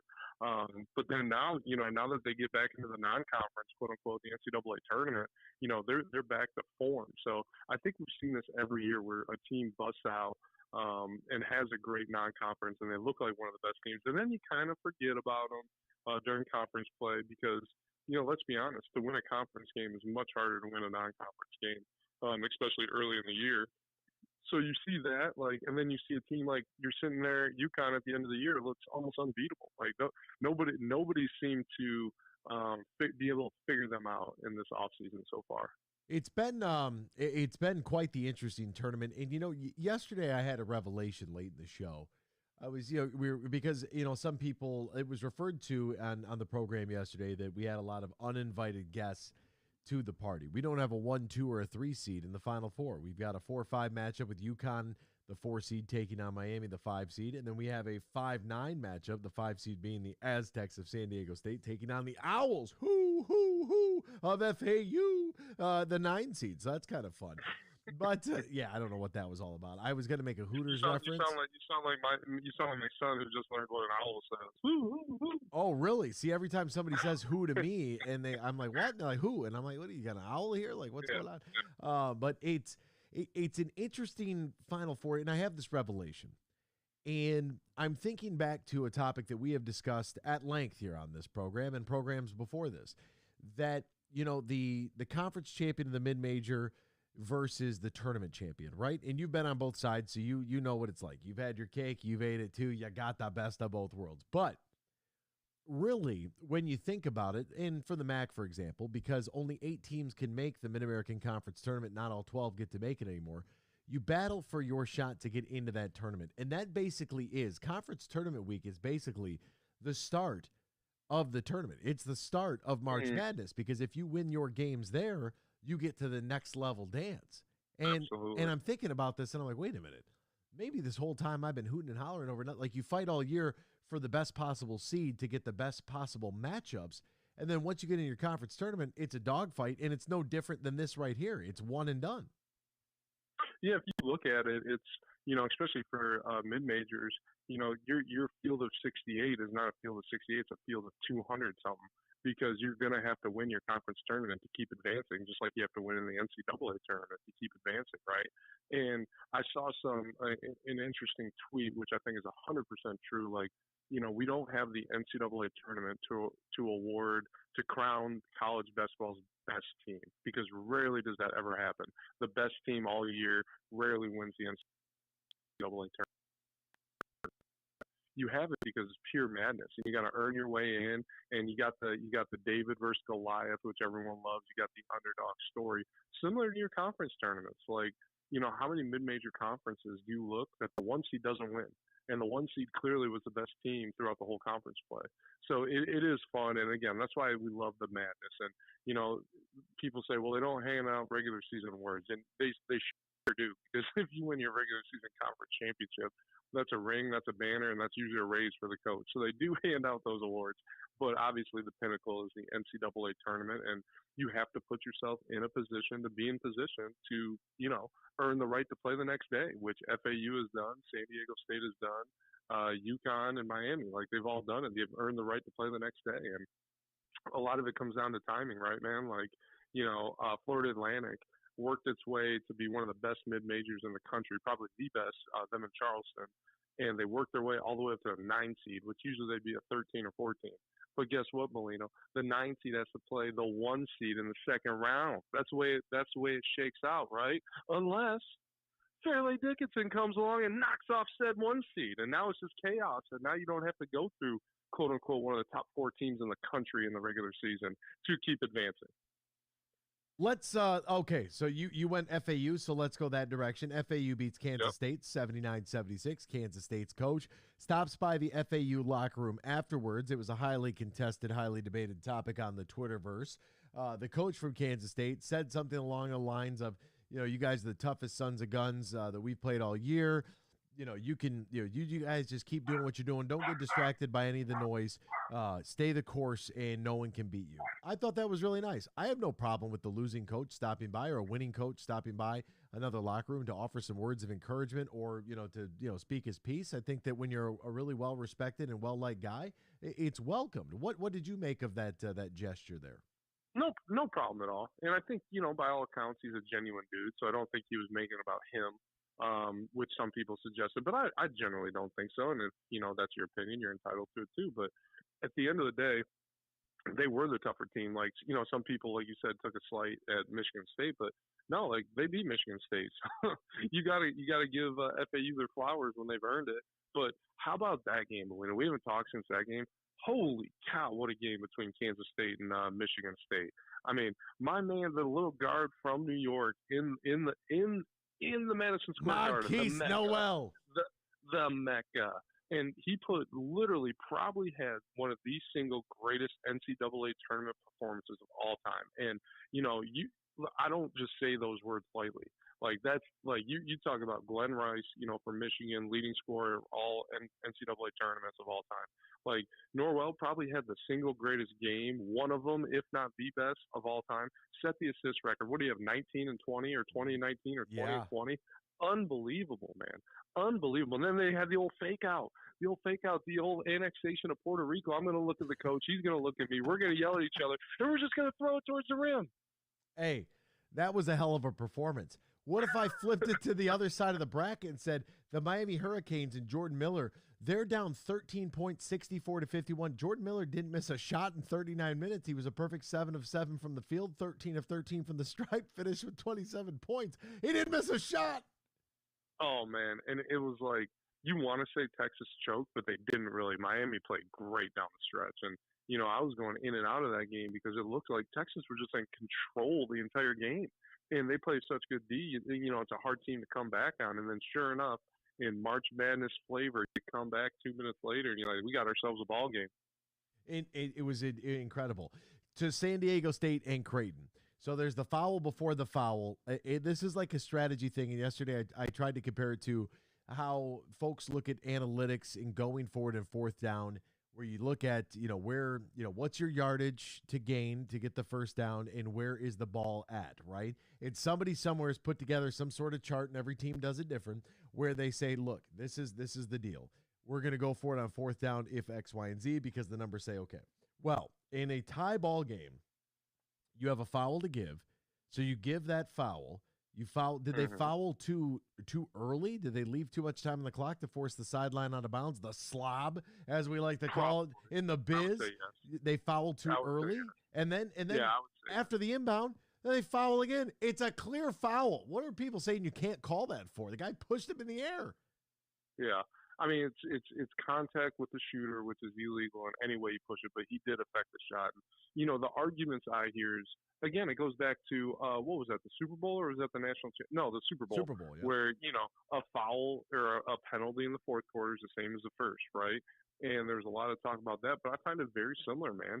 And it is an extremely physical game. The argument I heard that game, especially, Creighton's a very physical team, and obviously San Diego State, it's what they do. But I heard the argument, well, this happened so many more times early in the game. Well, show me the footage. I want to see the footage when that play happened and that ref had that exact same angle, because I thought it was a foul right from the get-go. And you know what? He called it, and I had no problem with it. The thing I wish they would have had is I wish they would have had 0.2 or 0.3 from the baseline out of bounds after they threw it deep. I wish they would have had that. I thought that would have been great. But how about McDermott pulling the old, like, this is a vet move right here, Bellino. They're at the free throw line. He was complaining, for lack of better terms, about the call, and rightfully so. I probably would have done the same thing if I were him too, even though it was a foul. My man, if they get to the free throw line, he calls a timeout specifically to do what? Did you catch that? I did not. To ream out the ref more at center court. He called a timeout to yell at the ref more, and I'll give that ref credit. Lee, I forget his last name, Lee something. He did our Virginia game when we were in the NCAA tournament. Great ref, highly respected. But he took it. He went right to center court, walked right to McDermott, didn't ignore him, and he just went face to face and took the old choice words that Coach McDermott had for him about the pleasantry of that foul call. So, I give both parties credit, and I think he knew deep down, the referee that it was a foul. But, he's going to have to take this one. He's going to have to take it on the chin because it's a big call and a big moment. Big call and a big moment, not afraid to blow the whistle. I don't like the argument about the refs can't make it about themselves. I actually disagreed with the defensive holding penalty in the Super Bowl. I did. I was not a fan of that call because I think it happens on every play. I didn't see enough there, and I even know that the player said, "Yeah, I grabbed him," whatever. Like, I get it. I still don't throw that flag there in that moment, just because football I feel is different. This to me was clear. I mean, we're talking about left hand, right hip. The guy's trying to do a running floater from the free throw line and somehow ends up outside the lane line. Like, I don't think he jumped to the left. Like, he was going right down the middle. And, he makes one of two, and Creighton can go back, and I like what McDermott said about the game. That loss is on us and nobody else. You guys are 2 of 17 for 3. Like, find some different shots. Get to the bucket. Yep. Absolutely. No, the complete ownership, and he gets it. That's what he'll say. He'll say the right things, but, deep down, you still are steaming that you were that close. And honestly, the counter argument to it was a foul and, your whole argument, the counter argument to that, if he would have let that go, there probably wouldn't have been any blowback to it. If the game would have went to overtime and both teams would have figured it out there, but I don't know if there's that much blowback if the officials don't call a foul there. I think everybody's like, whoa, at the end of the game, a little more contact, and then you just kind of move on. Oh, yeah, that's fair. I can 100% see that. That makes total sense to me. No argument here. No quarrel there. So 4, 5, 5, and 9 are the 4 seeds that make it to the Final Four. I think that this, if it was all chalk, right? If it was Kansas, Purdue, and it was Houston and Alabama, or if it's UConn, Miami, FAU, and San Diego State, I think the tournament's perfect the way it is. And I know that some individuals have discussed, expanding it to 96 teams. I don't think that really helps out the little guy at all. I don't need to see 13 of the 14 Big Ten schools in the tournament, because remember, UCLA and USC are going to be in the Big Ten in the next couple of years, so it's something to factor in there. So at least we had, some. Can we count that as UCLA making the Sweet 16? Can we count that as a team from the Big Ten? No, I'm teasing. But I think the tournament is perfect the way it is. I don't think we need to expand it. I think it's fine. I don't necessarily like the first 4, but I don't hate it either. It's fine by me. Leave it be. My one thing about the first 4, I think if you won your conference tournament, you deserve to skip the first 4. I think the first 4 should be the last 8 teams to be selected, because it's already the last 4 at large, right? Which that makes total sense. Like, if your team number 68, 67, 66, 65, you got to battle it out in the first 4, right? Like, you probably are on that bubble, shouldn't be there anyways. But I would say if you win your conference tournament, I think you should automatically advance. I know that kind of throws the net rankings and the matchups off a little bit, but I do think that's fair. But other than that, I'm not touching it, man. I mean, it's a billions of dollar cash cow for the NCAA for a reason, because it's thrilling and it's fun. You get Thursday at noon. You're checking out early at work. You're telling the boss that you got a late lunch meeting, whatever you got to do to get out of work. But it's awesome, man. There's nothing like those first 2 days of the tournament, and then seeing the storybooks unfold or the storylines unfold is, it's the best, man. Don't touch it. Please don't touch it. Yeah, I'm right there with you. How did you? I like that because everything happens in like 2 weekends, right? You get your first round, your second round games, and whoosh, I was like, wow. And then there's the next weekend. It's like, okay, Sweet 16, Elite 8, boom. And now it's, Final Four and national championship time. So it feels like it takes forever, but at the same time, it also feels like it goes by in the blink of an eye. Where did you watch, the first round and second round at? Mostly my house, and maybe a little bit at work. We're doing a lot of work with the transfer portal and all that stuff. So, mostly at work and mostly at my house, and maybe just, enjoying it. And, that started I'm pretty sure it started during our spring break, technically. So, all the kids were gone anyways. All of our students were gone, and had the little one at home. So I introduced the little one to some NCAA tournament basketball, and he's loving it too. Wow, that's a little mini ball, little mini hoop in the living room. Are we getting buckets? Yeah, absolutely, 100%. I love it, man. And in the bathtub. Oh, we got a mini hoop in the bathtub too? Everywhere. Golf clubs are next. You know what Tiger Woods said about growing up playing golf? What's that? His dad started him on the green, so they started in the green and worked backwards. To learn the game. I like it. Yeah, start with layups, then work your way out to the three-point line. I think it's a brilliant idea. Right. He's a brilliant coach, a brilliant basketball mind. The coach, Kyle Barlow. Find him on Twitter at KyleBarlow4. Kid wants to transfer. Kid trying to get recruited. Send your recruiting tapes there. Coach Barlow, as always, my friend, thank you so much for your time, partner. We greatly appreciate it. See ya. Always great, too, to hear from the coach. And that idea of the expansion of the NCAA tournament has been floated around. I think that's a horrible idea. I really do. I think that as I am all for college football expansion, and I'll talk about that until I'm blue in the face, and that if you win your conference, you should be able to get in, whether you're Mountain West, MAC, Conference USA, Sun Belt, Fun Belt, whatever the case may be in your group of five, American, get on in. And if you're Power 5, get on in, and then give me 6 at large if you'd like, and let's roll it out from there. No buys necessary. Really smart. Barlow said something really smart during all that. He's a smart dude. Yeah, that the first 4 should be all at-large bids. You said that yesterday. I've said it for weeks, for years. 20 years. It's unfair for a team that wins a conference tournament to just be like, all right, you're going to a playing game. It's like, I met your qualifications to be an automatic bid. Right, and if it messes up the seed line, so be it. Right. You know what I mean? And they float around with the seed line anyway. Last year, Indiana was facing Wyoming as a 12 seed in the playing game. This year, it was 11 seeds. Thank you.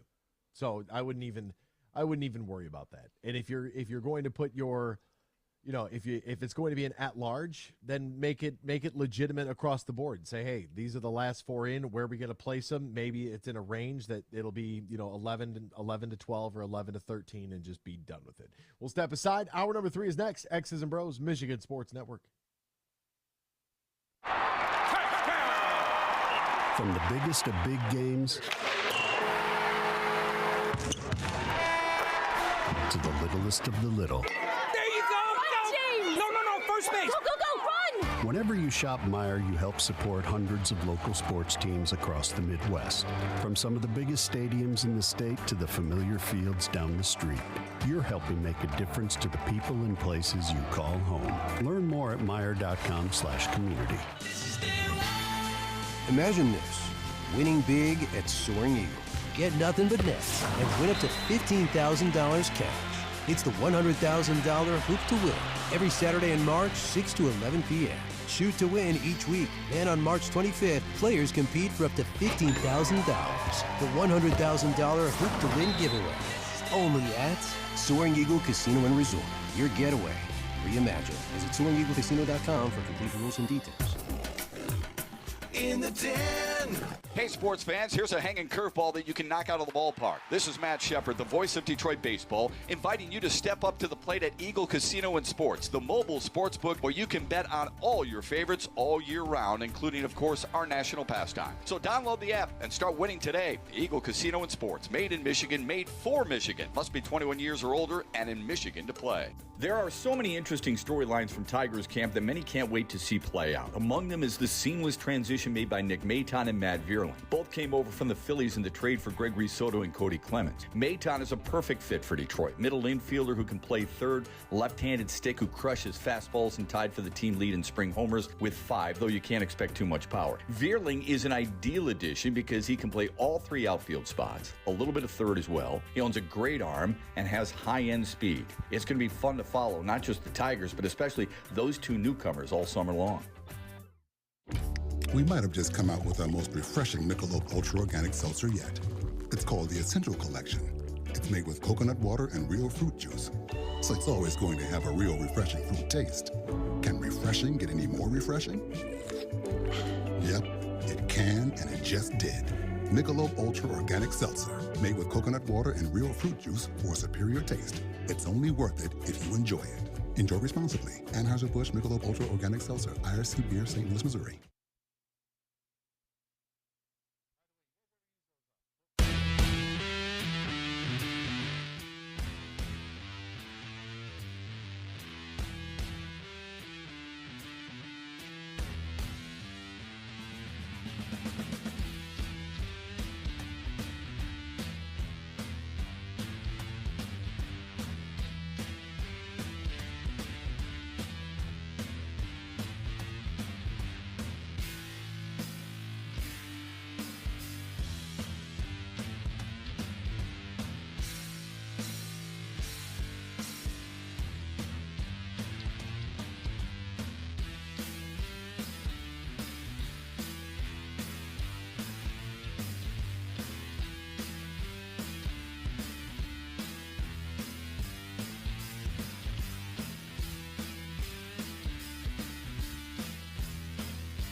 It's time for Michigan Sports Talk Morning Show, broadcasting live all across the state of Michigan and Northwest Ohio. This is X's and Bros.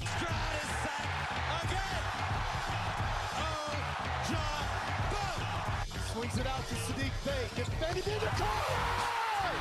To Abdul-Rahman at midcourt. Extra pass. And it goes for the win. The three-pointer by Jordan Poole. Here's the give. Walker. Kenneth Walker. Touchdown. Smarty. Goff's got it. Back. Looks. Throws. Ends up. Yes. Caught. Touchdown Detroit Lions. They did it. Amon-Ra St. Brown on the receiving end. Sends one to deep left center field. Back it goes, and that ball's out of here. A grand slam from Miguel Cabrera. He's got 2 goals. Larkin in on goal. Scores! His first career hat trick in his 7th season for Dylan Larkin. Here's your host, Anthony Bellino. Rise and shine, folks. Welcome back here. Hour number 3 of X's and Bros coming to you live all across the great state of Michigan and in Northwest Ohio as well. From Traverse City down to the Glass City, GR to the Motor City. We say good morning to you. We welcome you. We thank you. We appreciate you. And, of course, we encourage you. Join the program at any time. Text the keyword sports radio. Send that to 21,000. Then text us any of your thoughts. You can save that as our text number. Then you can add 248-951-2176, 248-951-2176. Give us a dial there. We're on Twitter at XB Mornings, Facebook, X's and Bros, and, of course, good morning to our television audience as well. BCSN and streaming on our YouTube page at Michigan Sports Network. Add a .com to that to find our website. And you can email us, fan feedback, email inbox, xbmornings@gmail.com. Got a couple of tweets coming in here, fellas, that are pretty good.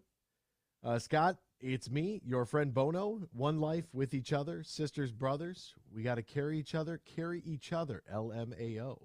That's got to be a song reference there. Lamar Jackson seems... U2. Bono, U2. Oh, should I call him Bono instead of Bono? It's not Sonny Bono, R.I.P. It is Bono. And The Edge, of course. Also, don't go skiing. What did Eminem once say? Sonny Bono skis horses and hitting some trees or something like that. Oh my, I mean, I heard that line. I was shocked. I said, how dare you? It's a good line. It's creative. Lamar Jackson seems to me has gone the way of Cam Newton, won an MVP and slowly declined thereafter. That comes from Corey on Twitter. We got another one here from our friend David Koch says, Lamar meet Le'Veon and Kirk. Le'Veon Bell essentially ended his career by sitting out when franchise tag. Kirk Cousins has become rich beyond his Dutch dreams by performing under 2 tags. At the end of the day, do you want to make $32 million next year or do you not? I mean, that's what it is. I mean, Lamar Jackson's out here saying that they don't want to meet my value, the Baltimore Ravens. Well, apparently your value to the rest of the league is not worth 2 first-rounders and $32 million.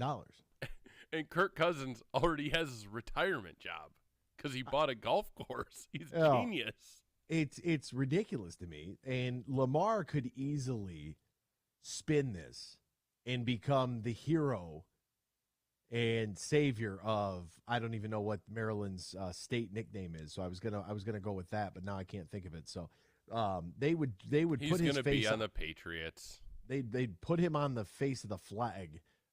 With very, very unique Maryland Terrapins helmets, by the way. I love those things. But Maryland would love him. If Lamar said, look, I don't want to play under the tag of $32 million. Here's what I want to do. I want to get a 4-year deal, and I want to do something around, between 25 and 30 million. And I want this extra cap space to be able to load up this roster to make a run at a Super Bowl. By the way, the state of Maryland's nicknames are Old Line State, Free State, Little America, and America in Miniature, according to Wikipedia. Oh, thank you, Mr. Wikipedia. All right, he would be the king of the Free State. Like, can you imagine? Yeah, I'll take 25 to 30. Do this over 4 years, and let's get it done. Especially if you can work up a guaranteed number that's pretty high. He would be able to change everything. This is what I want to do. I'm going to take less than this tag, But Pride, the Deshaun Watson deal, the Kyler Murray deal, very, very suspect. I'll take less because I've been injured. Okay, I'll admit that. But here's what I want. 25 to 30 per season. About 90% of that guaranteed. And we need to have some cap wiggle room here so we can move forward and build the best possible roster. He would go down in Baltimore Ravens history. Instead, you're going to sit here and act like you're worth $50 million a year. You're not, because you can't play 17 games. You got to be able to do it, man. And if you're a team playing Lamar Jackson, every time he scrambles, you got to hit him. Every time he drops back, you got to hit him. I don't care if it's late or not. You have to hit him every single play because he's going to wear down. It's one of those things. All right, let's get you all caught up with all the happenings across the world of sports. We'll do so right now in the headlines. Big news. I have a little news flash. Let's check the headlines. No, it's real news for once. The biggest stories of the local, regional, and national news. This is huge news. Opening day is right around the corner. Can you believe that? Thursday, 3:10. The Tigers in Tampa Bay going head-to-head. Congratulations. We made it. We're here. How about that? Shohei Ohtani is expected to make a Major League Baseball record $65 million for the 2023 season, including endorsements, according to an annual list published Monday by Forbes.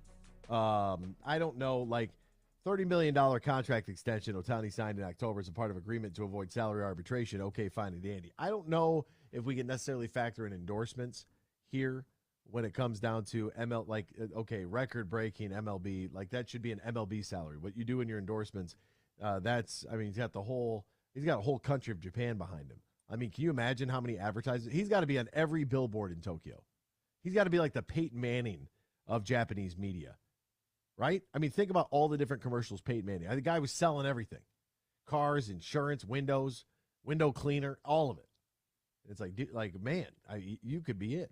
Lamar Jackson said that he requested a trade back on March 2nd. John Harbaugh, bullish on Jackson's return, saying that he's hopeful for him. He loves Lamar. Can't wait to see him. He was in great shape last year. He's going to be our quarterback. John saying all the right things.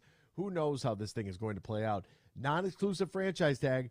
$32 million in change is the franchise tag. That's what he would play for the upcoming 2023 season. If a team wants to write an offer sheet for him and he signs, and Baltimore does not match, that team forfeits 2 first-round picks to the Baltimore Ravens. Could that be the Indianapolis Colts? It's an interesting question. The Jets general manager said that there's no rush on Aaron Rodgers and that Lamar Jackson is not an option. The Jets and Packers have engaged in some productive conversations in recent weeks. Look, man, Packers have all the leverage in the situation, and it's kind of fun to watch this whole thing play out. I hope it becomes a stalemate and people's feelings get hurt. I hope this gets ugly between these two franchises. Let's go. Come on, Lions.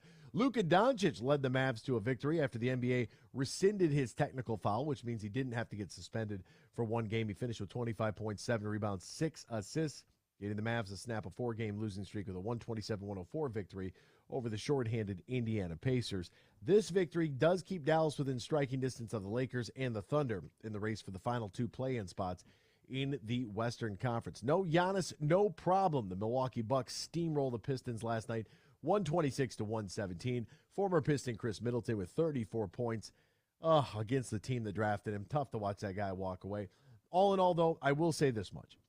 For as bad as the Pistons have been, and look, they got to win one more game to avoid having the worst year in franchise history. We got to go all the way back to the 1970-1980 season to find the worst year in franchise annals for the Detroit Pistons, but we're right there. Jaden Ivey was unstoppable in that second half. He finished 9 of 19 from the floor, 3 of 6 from 3. He was 11 of 12 from the stripe, 32 points, 8 rebounds, 8 assists. Dear heavens, Jalen Duren, his rookie running mate, 18 points, 10 rebounds. You love to see it. Absolutely, I love it. Can't get enough of it. Give me those two. That they are the future. We'll see how Cade kind of works his way into that in a very big draft upcoming for Troy Weaver. Former UNC Tar Heel and NBA big man Eric Montrose is battling cancer. The 51-year-old did not disclose what type of cancer. And how about Connor McDavid picked up an assist last night in the Oilers' 5-4 victory over the Arizona Coyotes, his 140th point this season. Congratulations, Connor McDavid, the first player to reach the mark since teammates Mario Lemieux and Jaromir Jagr both achieved that 95-96, the first Oiler to go for 140 since the great one did it in 1987 and 1988. We'll step aside, back with more X's and Bros after this here on the Michigan Sports Network. From the biggest of big games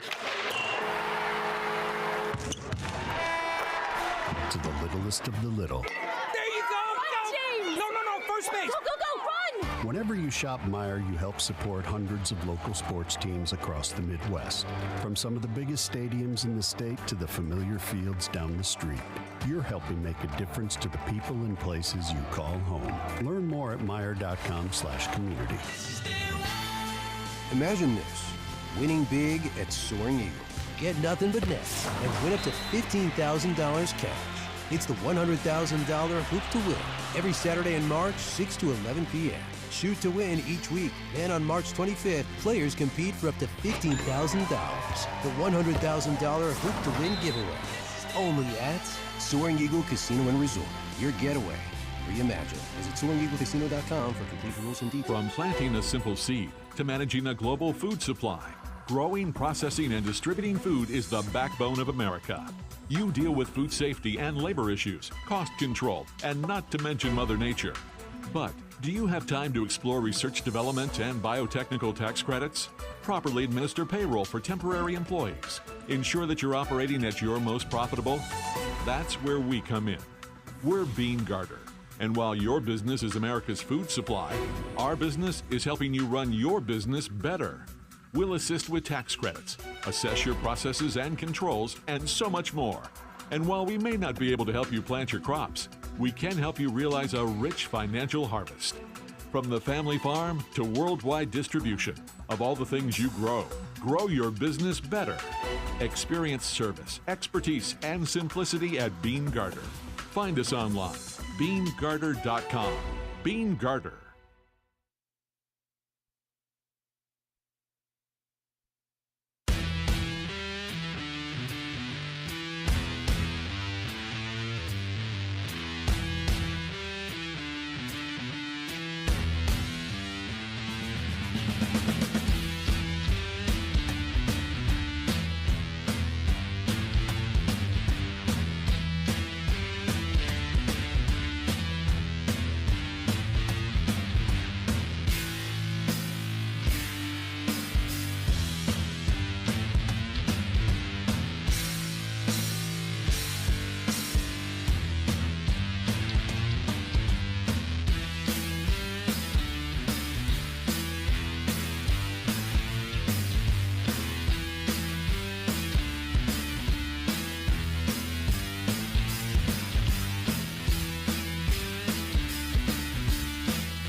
Share your thoughts all morning long on the Meyer Guest Line. Call 248-951-2176. That's 248-951-2176. Now, back to Danny, Ryan, and AB. Welcome back here to X's and Bros on the Michigan Sports Network. Great to have you ride along with us. I don't know if you caught the Pistons broadcast last night. Dan, did you have to work the game last night? I did not. My next day is opening day, I believe. Oh, wow. Yes. Well, All right. Not opening day. Opening game of the season. Opening day. Opening Yes, day. I know, but people It's don't. opening day and home opener. If there's a difference. Unless opening day is at home. Yeah. And then it's just opening day. But, yeah, and congratulations. Why do I keep forgetting this? Sean Higgins is his name. Sean Higgins in Woodhaven. Sean in Woodhaven, the winner of our opening day Tigers giveaway. Home and away.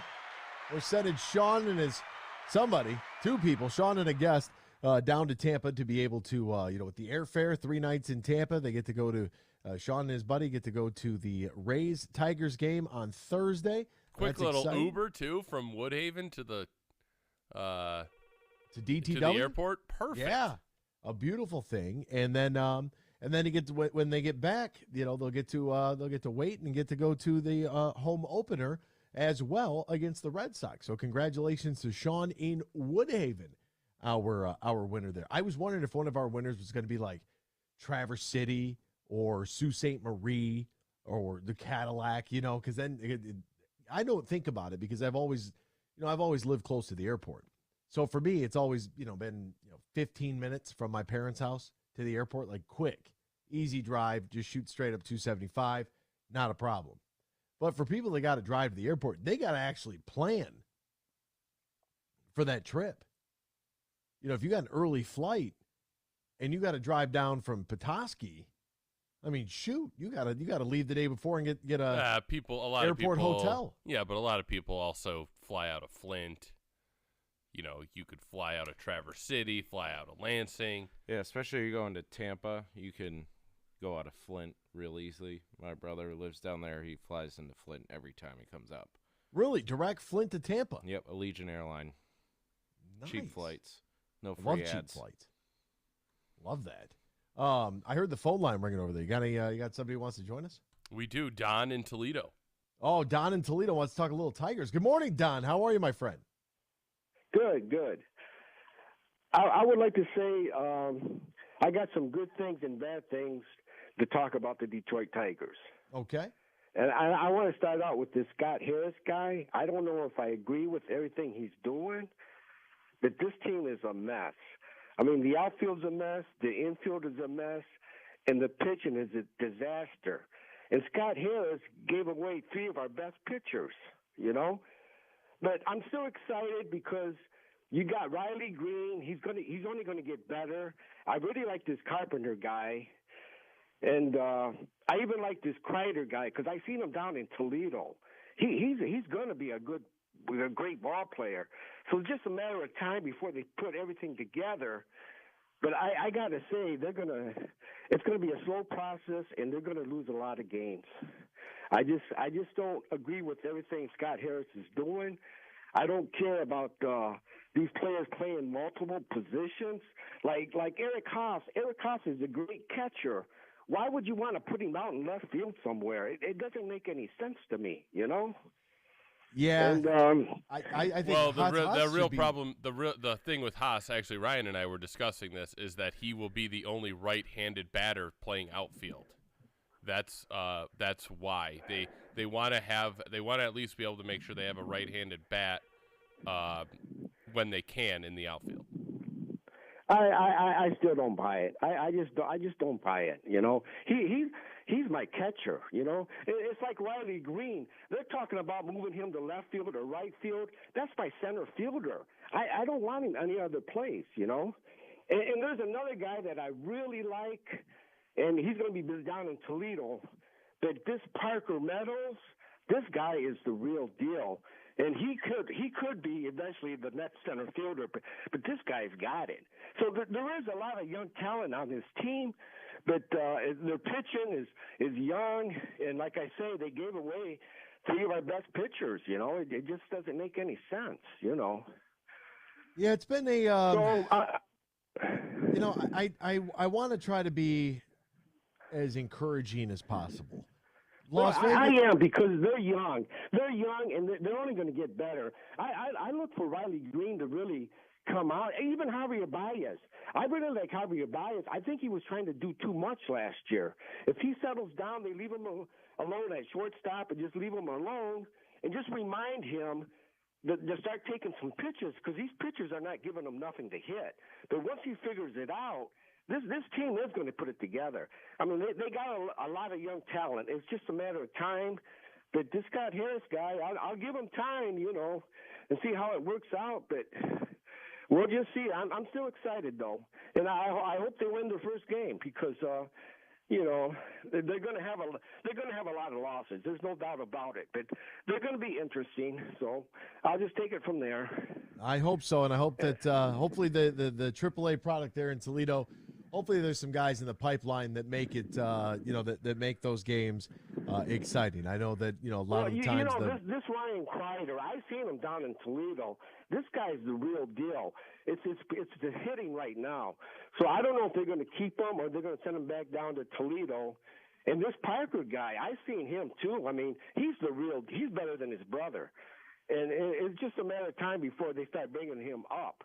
And Torkelson and Badu, I don't know if they should be up here or down in Toledo, because I seen Torkelson improving, but there's still holes in his game, you know. But and like I say, they're young, and I'm still excited.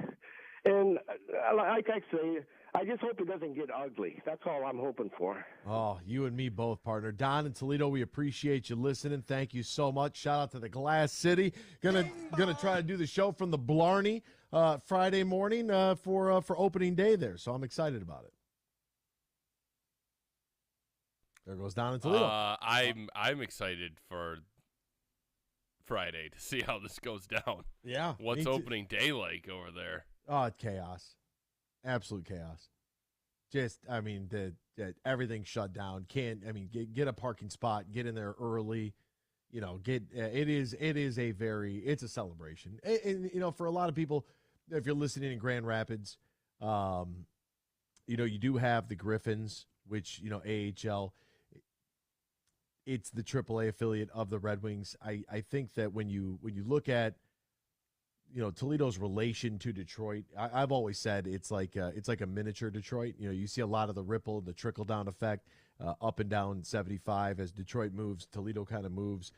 There's the renaissance that was taking place, the rebuilding, the restoration of the Motor City. You're seeing the same thing happen downtown Toledo. You know, they put the ballpark in the early 2000s. They built a beautiful facility in the Huntington Center, which is where I think they should host the MAC tournament, but whatever. And, you know, it's the sports venues have definitely helped.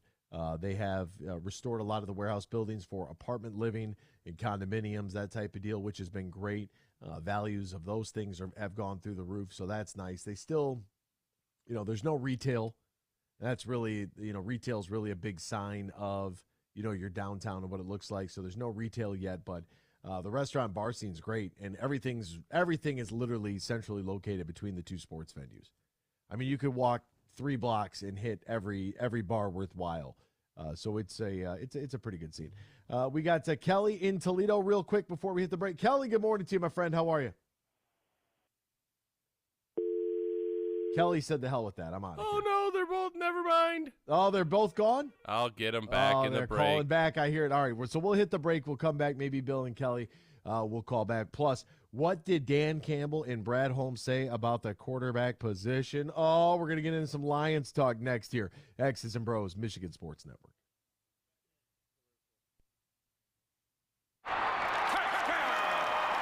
From the biggest of big games to the littlest of the little. There you go! Go! No, first base! Go, run! Whenever you shop Meijer, you help support hundreds of local sports teams across the Midwest. From some of the biggest stadiums in the state to the familiar fields down the street. You're helping make a difference to the people and places you call home. Learn more at Meijer.com/community. Imagine this, winning big at Soaring Eagle. Get nothing but nets and win up to $15,000 cash. It's the $100,000 Hoop to Win every Saturday in March, 6 to 11 p.m. Shoot to win each week. And on March 25th, players compete for up to $15,000. The $100,000 Hoop to Win giveaway. Only at Soaring Eagle Casino and Resort. Your getaway reimagined. Visit SoaringEagleCasino.com for complete rules and details. When you're in construction, you know that every minute matters and every dollar counts. You've got materials to purchase, employees to pay, and deadlines to meet. What you don't have is time to worry about your accounting, taxes, or ways to grow your business. That's where we come in. We're Bean Garter. And while your business is construction, our business is helping you run your business better. From tax planning, payroll processing, or R&D credit studies, we're here for you with concrete advice and answers. Let us help you build a solid foundation for your business. Whether you're a subcontractor, developer, architect, or engineer, of all the things you build, make your business the strongest. Experience service, expertise, and simplicity at Bean Garter. Find us online, beangarter.com. Bean Garter.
This is X's and Bros on the Michigan Sports Network.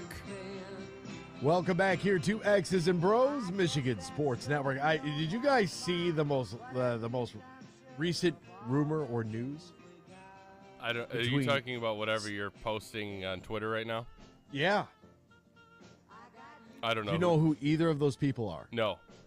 Okay, so Sebastian Leggett is a very famous soccer player. Becky G, very famous Latin artist. I mean, first it was Gerard Piqué and Shakira. Now Sebastian has been caught cheating. What's the saying? A man's loyalty will be tested when he has everything, and a woman's loyalty will be tested when he has nothing. So food for thought there. Let's get to Kelly in Toledo. Wants to talk about Los Tigres. Kelly, what's going on, man? How are you? What up, Bellino? How are you? Just my blood pressure. What's going on, man? Everything good? Good. So you're coming back to Toledo where it all started for you. Oh, where it all started. I might even walk on the field for a sausage toss. Who doesn't love a flying sausage? I got an absolute cannon for an arm. I've been practicing, but getting some reps, do a little soft toss in the backyard. Let's go. So, Tigers. Yes. Over and under 68 wins. So the Vegas line is 69.5. Okay, it was 68 last time I looked. Yeah. Then that was. I'm going to say under. This could be a triple-digit loss season, my friend. All right, next question. Cabrera, how many games does he play? How many games does Miguel Cabrera play in? 110. 110? 110 from Dan. Ryan, you got a dart you want to throw at the wall here? 93. 93. I say 63. Let's see. The last 2 years he's played in 130 and 112. So I'll say he'll play in I think 110's a pretty good guess. I might hop on Dan's bandwagon here. Yeah, I don't see that many. Next question. How's your parents doing, by the way? Oh, they're good, man. They're good. They're Well, I don't know. Besides being related to you. Yeah, well, yeah. I mean, it's a grind. It's a grind right now. It is, but we're getting through it one day at a time. Just trying to serve the good people of Southeast Michigan, Northwest Ohio, the finest prime and choice meats the world has ever seen. So I got one personal request. Yes. You need to come back to Toledo and do one more walleye game or a couple so we can get some free chili. Well, there were a couple of dates that they floated out to me that they needed some help, but I already had games that day, so I couldn't do it. But you guys should be all right. Bob will be in there and you're in for the playoff run. Team's been an absolute heater. How many games they win in a row? 18, 19 in a row? Something crazy. Yeah, and then they lost to Pat Nagel on Friday. Hey, Pat Nagel is what school did he go to? Michigan State? So you're a Western guy. Well, half the Toledo team is Michigan. We got a kid on the team just signed for Mason. Oh, really? Oh, what's his last name starts with a W, right? Yeah, Willits. Willits, that's right. I knew that. Yeah. Went to Central Catholic High School in Monroe. I didn't even know they had a hockey team. Well, yeah, in Monroe they call it Catholic Central. They say it differently than Toledo Central Catholic, but yeah, they do have. I didn't know they had a hockey team. They do have a hockey team. Pat Nagel was a Ferris State alum, by the way. I couldn't remember what school he went to, but Nagel was. I think half our team is from Michigan. Ferris State. Yeah. Well, look, the Great Lake State, great for hockey. You got to remember that everybody grew up in the Red Wings era. Now, most of that roster is probably on the back end of it. Where late 90s being born, early 2000s more than likely. So we're getting to that point where most of the guys that grew up in my era that got to see the Red Wings in the heyday, that was it. And so Michigan hockey was booming at that point because kids wanted to play because the Red Wings were the hottest ticket in town. There's no doubt about it. Kelly, man, and everybody wants to play in Toledo. Yeah. Well, I mean, we got the best fans in the league.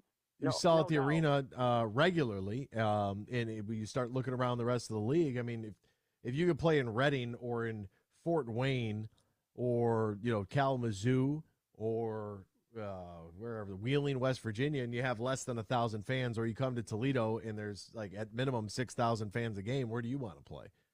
I want to play where it feels important, and Toledo very much cares about their hockey. The Sebastian Kosa, the highly touted Red Wings goaltending prospect, he's been there between the pipes, playing pretty well for the Fish so far. So it's good. I mean, you look at Friday. I think it was Friday, 250th sellout. Well, we know they keep track of that, Kelly. we know they love those numbers. Oh, my goodness. Great to hear your voice, my friend. Maybe I'll see you Friday. You're going to be down for a home opener and everything at the Blarney? Yeah, so my plan is to shoot over there on Thursday night, close the bar down Thursday night, and then as we close down, set up just to make sure. You just sleep there. Ed's got a room in their back, I'm sure. Yeah, well, he had the third floor was like an office space that did have a bed there, so maybe I could do that. But regardless, I want to get everything connected and set up Thursday. That way, we know for sure everything will work. And then once that's fine and dandy, I'll probably just have some of those Reuben egg rolls, pound a couple Br0's, and then go home. Well, that'd be good to see you. Yeah, so I expect to see you Friday, my friend. All right, talk to you later, Bellino. All right, partner. There he goes. Let's get to Bill in Knoxville. He thinks that CBS is prejudice. Oh, my goodness. Bill, what's going on this morning? I believe CBS is prejudiced against these mid-major schools. They're not happy. Now, if it was Kentucky that was in there or if it was Ohio State, that would be a different story. But it seems like they're pleased with Florida Atlantic or San Diego State. I would have to tell those people at the I Network, get a life. Wow. I mean, those are – look, Bill, I don't know if anybody's necessarily unhappy with it. I think I think San Diego State, FAU, Miami, UConn, where they were seated, how they got there, I think it's been an incredible tournament. I think this is a huge win for the NCAA, considering the fact that we didn't go chalk. There is no Alabama. There's no Kansas. There's no Kentucky. There's no Duke. I think this is great for NCAA basketball, and I really think that it's one of those glass half full, half empty, right? How do you want to look at it? And I think that it's like I have no problem with David versus Goliath, and it looks like David won over Goliath in this tournament, Anthony. Hey, Bill, do you like owls? Yeah, I like owls. Oh, you like the FAU Owls? Yeah. You do? Even though they beat your boys? They were in a pretty good conference, that Conference USA. That's always been competitive. Their RPI rank says the same as well. Yeah, they were. And of course, Middle Tennessee State is also in that conference. Oh, don't go after Ryan like that. Hold on now, Bill. Hold on. Hold your horses. We don't want to talk about Middle Tennessee State on this program, my friend. But Bill, I really think this is a glass half full. It's all about perspective, and I think if you're the NCAA, if you're CBS, you really try to hammer home and relish the fact that this is why this tournament is must-watch TV, because anything can happen. This is why you have to be locked into the madness that is March. This is why we do things the way that we do things. It's because any school from anywhere, once you get in, roll it out there and play for 40 minutes, and anybody's got a chance. I think that they take that and they run with it. I think it works out well for everybody. Okay, on another note, yes, sir, involving two players for the Titans, there's always reading about rumors. Are they going to trade Kevin Byard? Are they going to trade Derrick Henry? Do it. A little less talk and a lot more action, Rand Carthon and Mike Frabel. Do it. Oh, Bill, are you poking your chest out right now? Are you challenging the front office of the Tennessee Titans right now? They want to trade Derrick Henry. Well, they should have done something at quarterback. I'm sorry, and of course, letting A.J. Brown go is unforgivable. There's nothing you can do about that. I felt bad for the fans when it happened. Good for him, bad for the organization, really bad for the fan base. That's one you can't get back. Like, they were so flipping close, and that's how quickly the window can open and the window can close in the National Football League. That's all it takes. You look back a couple of years ago, Tennessee Titans were the number 1 seed in the AFC. The Green Bay Packers were the number 1 seed in the NFC. Tennessee Titans fall off a cliff. Now they want to trade their franchise running back. Green Bay Packers, they have a chance to play in to the postseason. They get beat at home at Lambeau by my beloved Detroit Lions. Now they're going to lose their franchise potential future Hall of Famer quarterback in Aaron Rodgers. Their franchise is now in flux. I love it. Yeah, but I'm just going to say this. A little less talk and a lot more action. Well, Bill, I'm glad you're out there. I'm glad you're challenging the organization. We need more men like you. Thank you, Bill. Thank you, buddy. There he goes. We've been all over the Toby Keith references the last couple weeks. I love it. Will you stop with the triple-digit wins? I got triple-digit losses this year, Freddie. I was all in last year. I was on the Javi Baez train. Look at our staff. Our pitching staff, all these young pitchers. We got Javi Baez. We got Green. We got Torque. Who we got? That's what our coach always used to say that. Who we got? It's like, dude, it's golf. Who we got? We got 6 guys. What do you mean who we got? Look around. These are the best 6. What do you mean who we got? That's how I felt about the Tigers. I don't feel that way this year. 83 and 81, book it. I'll take the under there against Mr. Facts. 77 wins, you get 8 more. Don't read that. I don't know That's what that means. Think about 77 minus 8, and you will understand the joke. Well, yeah, that's what the Vegas line is set at, 69.5. You want just that extra half? Read it again with knowing what you just said the number was. Read what you... It's a joke, Anthony. I know. I'm trying to process it, filter it, and be able to deliver it to the radio audience. I can't do all of that. It's too early. It's a sicko. What's the matter with you? This is a family-friendly show. Jefferson High rules? Yeah, right. In what? It beat the brakes off of them every year at everything. They're good people out there, though. I do like that. The square root of 69 is 8-something, according to Drake. I mean, you guys, will you just clean it up here? Freddie sent in the 77 one, not us. We did not put that on. It's just incredible. Do we even have time to get to this? Freddie's on his way to Chicago on an Amtrak train. What is he texting us for? First off, love the train. It hasn't been a great time for trains in recent months. It's been a cataclysmic amount of toxic waste that has been dumped by Norfolk Southern. But the Amtrak train to Chicago, I love. It takes the same time as it would to drive, but when you get there, you don't have to worry about a car because you're going to have to park your car for $50 a day anyways, basically. So you might as well take the train. You get off at Grand Central Station. It's beautiful, and then you just try to survive Chicago, which who knows what you're going to get there. But, the Windy City. All right, so yesterday, Brad Holmes took the podium. We'll hear from Dan Campbell today. And despite having a very, very strong free agency, Brad Holmes is under fire a little bit because there is one area that is it's always up for so much discussion. But the backup quarterback position. And they re-signed both David Blau and Tim Boyle, trying to figure out what was going on. And then, we have a void there because both those guys are gone. So this year, they move on to Nate Sudfeld. They re-signed him to a 1-year, $1.6 million contract. $1 million of that is guaranteed. I have no issue with that.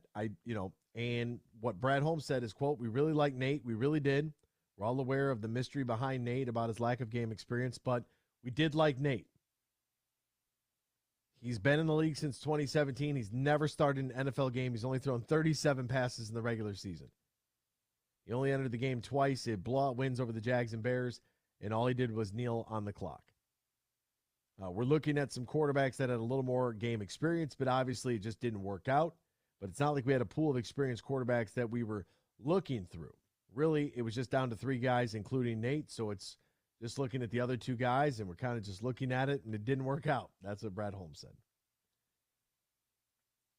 It's interesting, continuing on here. I communicated with Jared at the end of the season about, just like I told you guys at the Combine, yeah, we've got Jared, but we didn't have anything else behind him.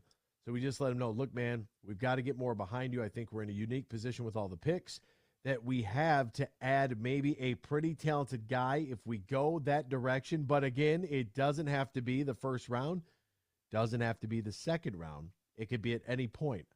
I just feel like we're in a good place right now. Now, Dan Campbell did double down on Jared Goff yesterday in regards to Goff being our quarterback.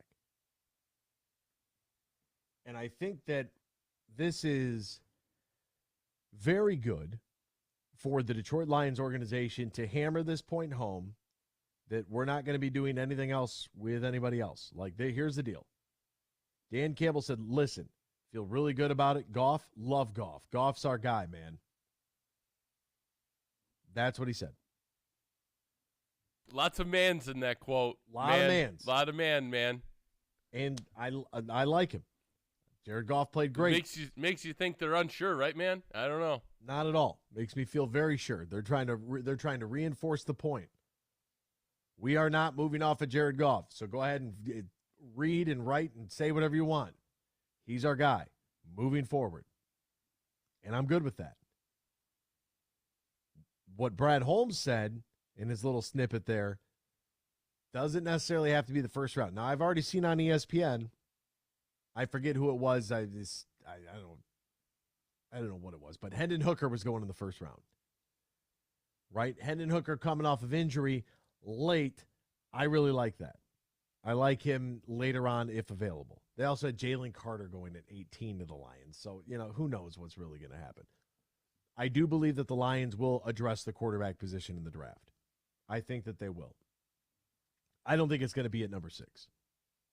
I just don't think with the window is open, I don't think that you can waste that pick on a guy that you can't expect to play this year.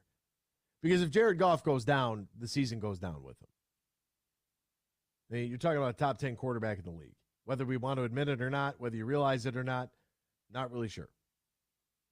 And, hey, they address it in a later round with a later pick, I'm good. Lamar put this franchise on the map nationally once and for all. All the haters will realize it was the right move. Excuse me? What franchise on the map nationally? The Baltimore Ravens? You think that was Lamar Jackson? Or Ed Reed and Ray Lewis? And the Goose? And Shannon Sharp? And Jamal? Those were the guys that put that team. They were Super Bowl champions. I don't think he's referring to Baltimore. Which franchise is he talking about? Go ahead, say it, Ryan. Say it, Ryan. I think you know. I'm not saying it. I'm not trading 2 first-round picks and paying him $32 million. You're out of your mind. That's the word. That's franchise suicide right there. That's all for us here today. We'll hear from Dan Campbell. We'll play it for you tomorrow, same time, same place, right here on X's and Bros on the Michigan Sports Network. From the biggest of big games to the littlest of the little. There you go! Go! No, first base! Go, run! Whenever you shop Meijer, you help support hundreds of local sports teams across the Midwest. From some of the biggest stadiums in the state to the familiar fields down the street. You're helping make a difference to the people and places you call home. Learn more at Meijer.com/community. They say consistency is the key to success. They weren't wrong. So how about grabbing a beer that's consistently smooth, consistently refreshing, and consistently light? You might just find that the road to success can be pretty enjoyable. Michelob Ultra, the perfect balance of taste and refreshment, and only 2.6 carbs and 95 calories. It's only worth it if you enjoy it. Enjoy responsibly. Anheuser-Busch Michelob Ultra Light Beer, St. Louis, Missouri. From planting a simple seed to managing a global food supply, growing, processing, and distributing food is the backbone of America. You deal with food safety and labor issues, cost control, and not to mention Mother Nature. But Do you have time to explore research development and biotechnical tax credits? Properly administer payroll for temporary employees. Ensure that you're operating at your most profitable? That's where we come in. We're Bean Garter. And while your business is America's food supply, our business is helping you run your business better. We'll assist with tax credits, assess your processes and controls, and so much more. And while we may not be able to help you plant your crops, we can help you realize a rich financial harvest. From the family farm to worldwide distribution of all the things you grow, grow your business better. Experience service, expertise, and simplicity at Bean Garter. Find us online, beangarter.com. Bean Garter.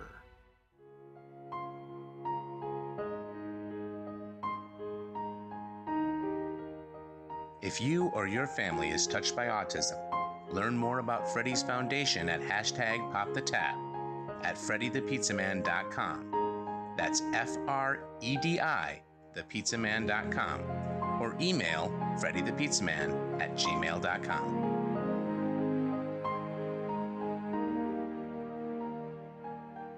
Huge here for all the Mr. Car Wash locations across Michigan. You're going to want to look into that unlimited monthly pass that I use. Superfly Hayes, my producer, uses it. I can get my SUV washed as often as I like for one low price. You can sign up today. Just go to MrCarWash.com or stop by your local Mr. Car Wash location here in Michigan for the one close to you. And to get that unlimited pass, go to MrCarWash.com.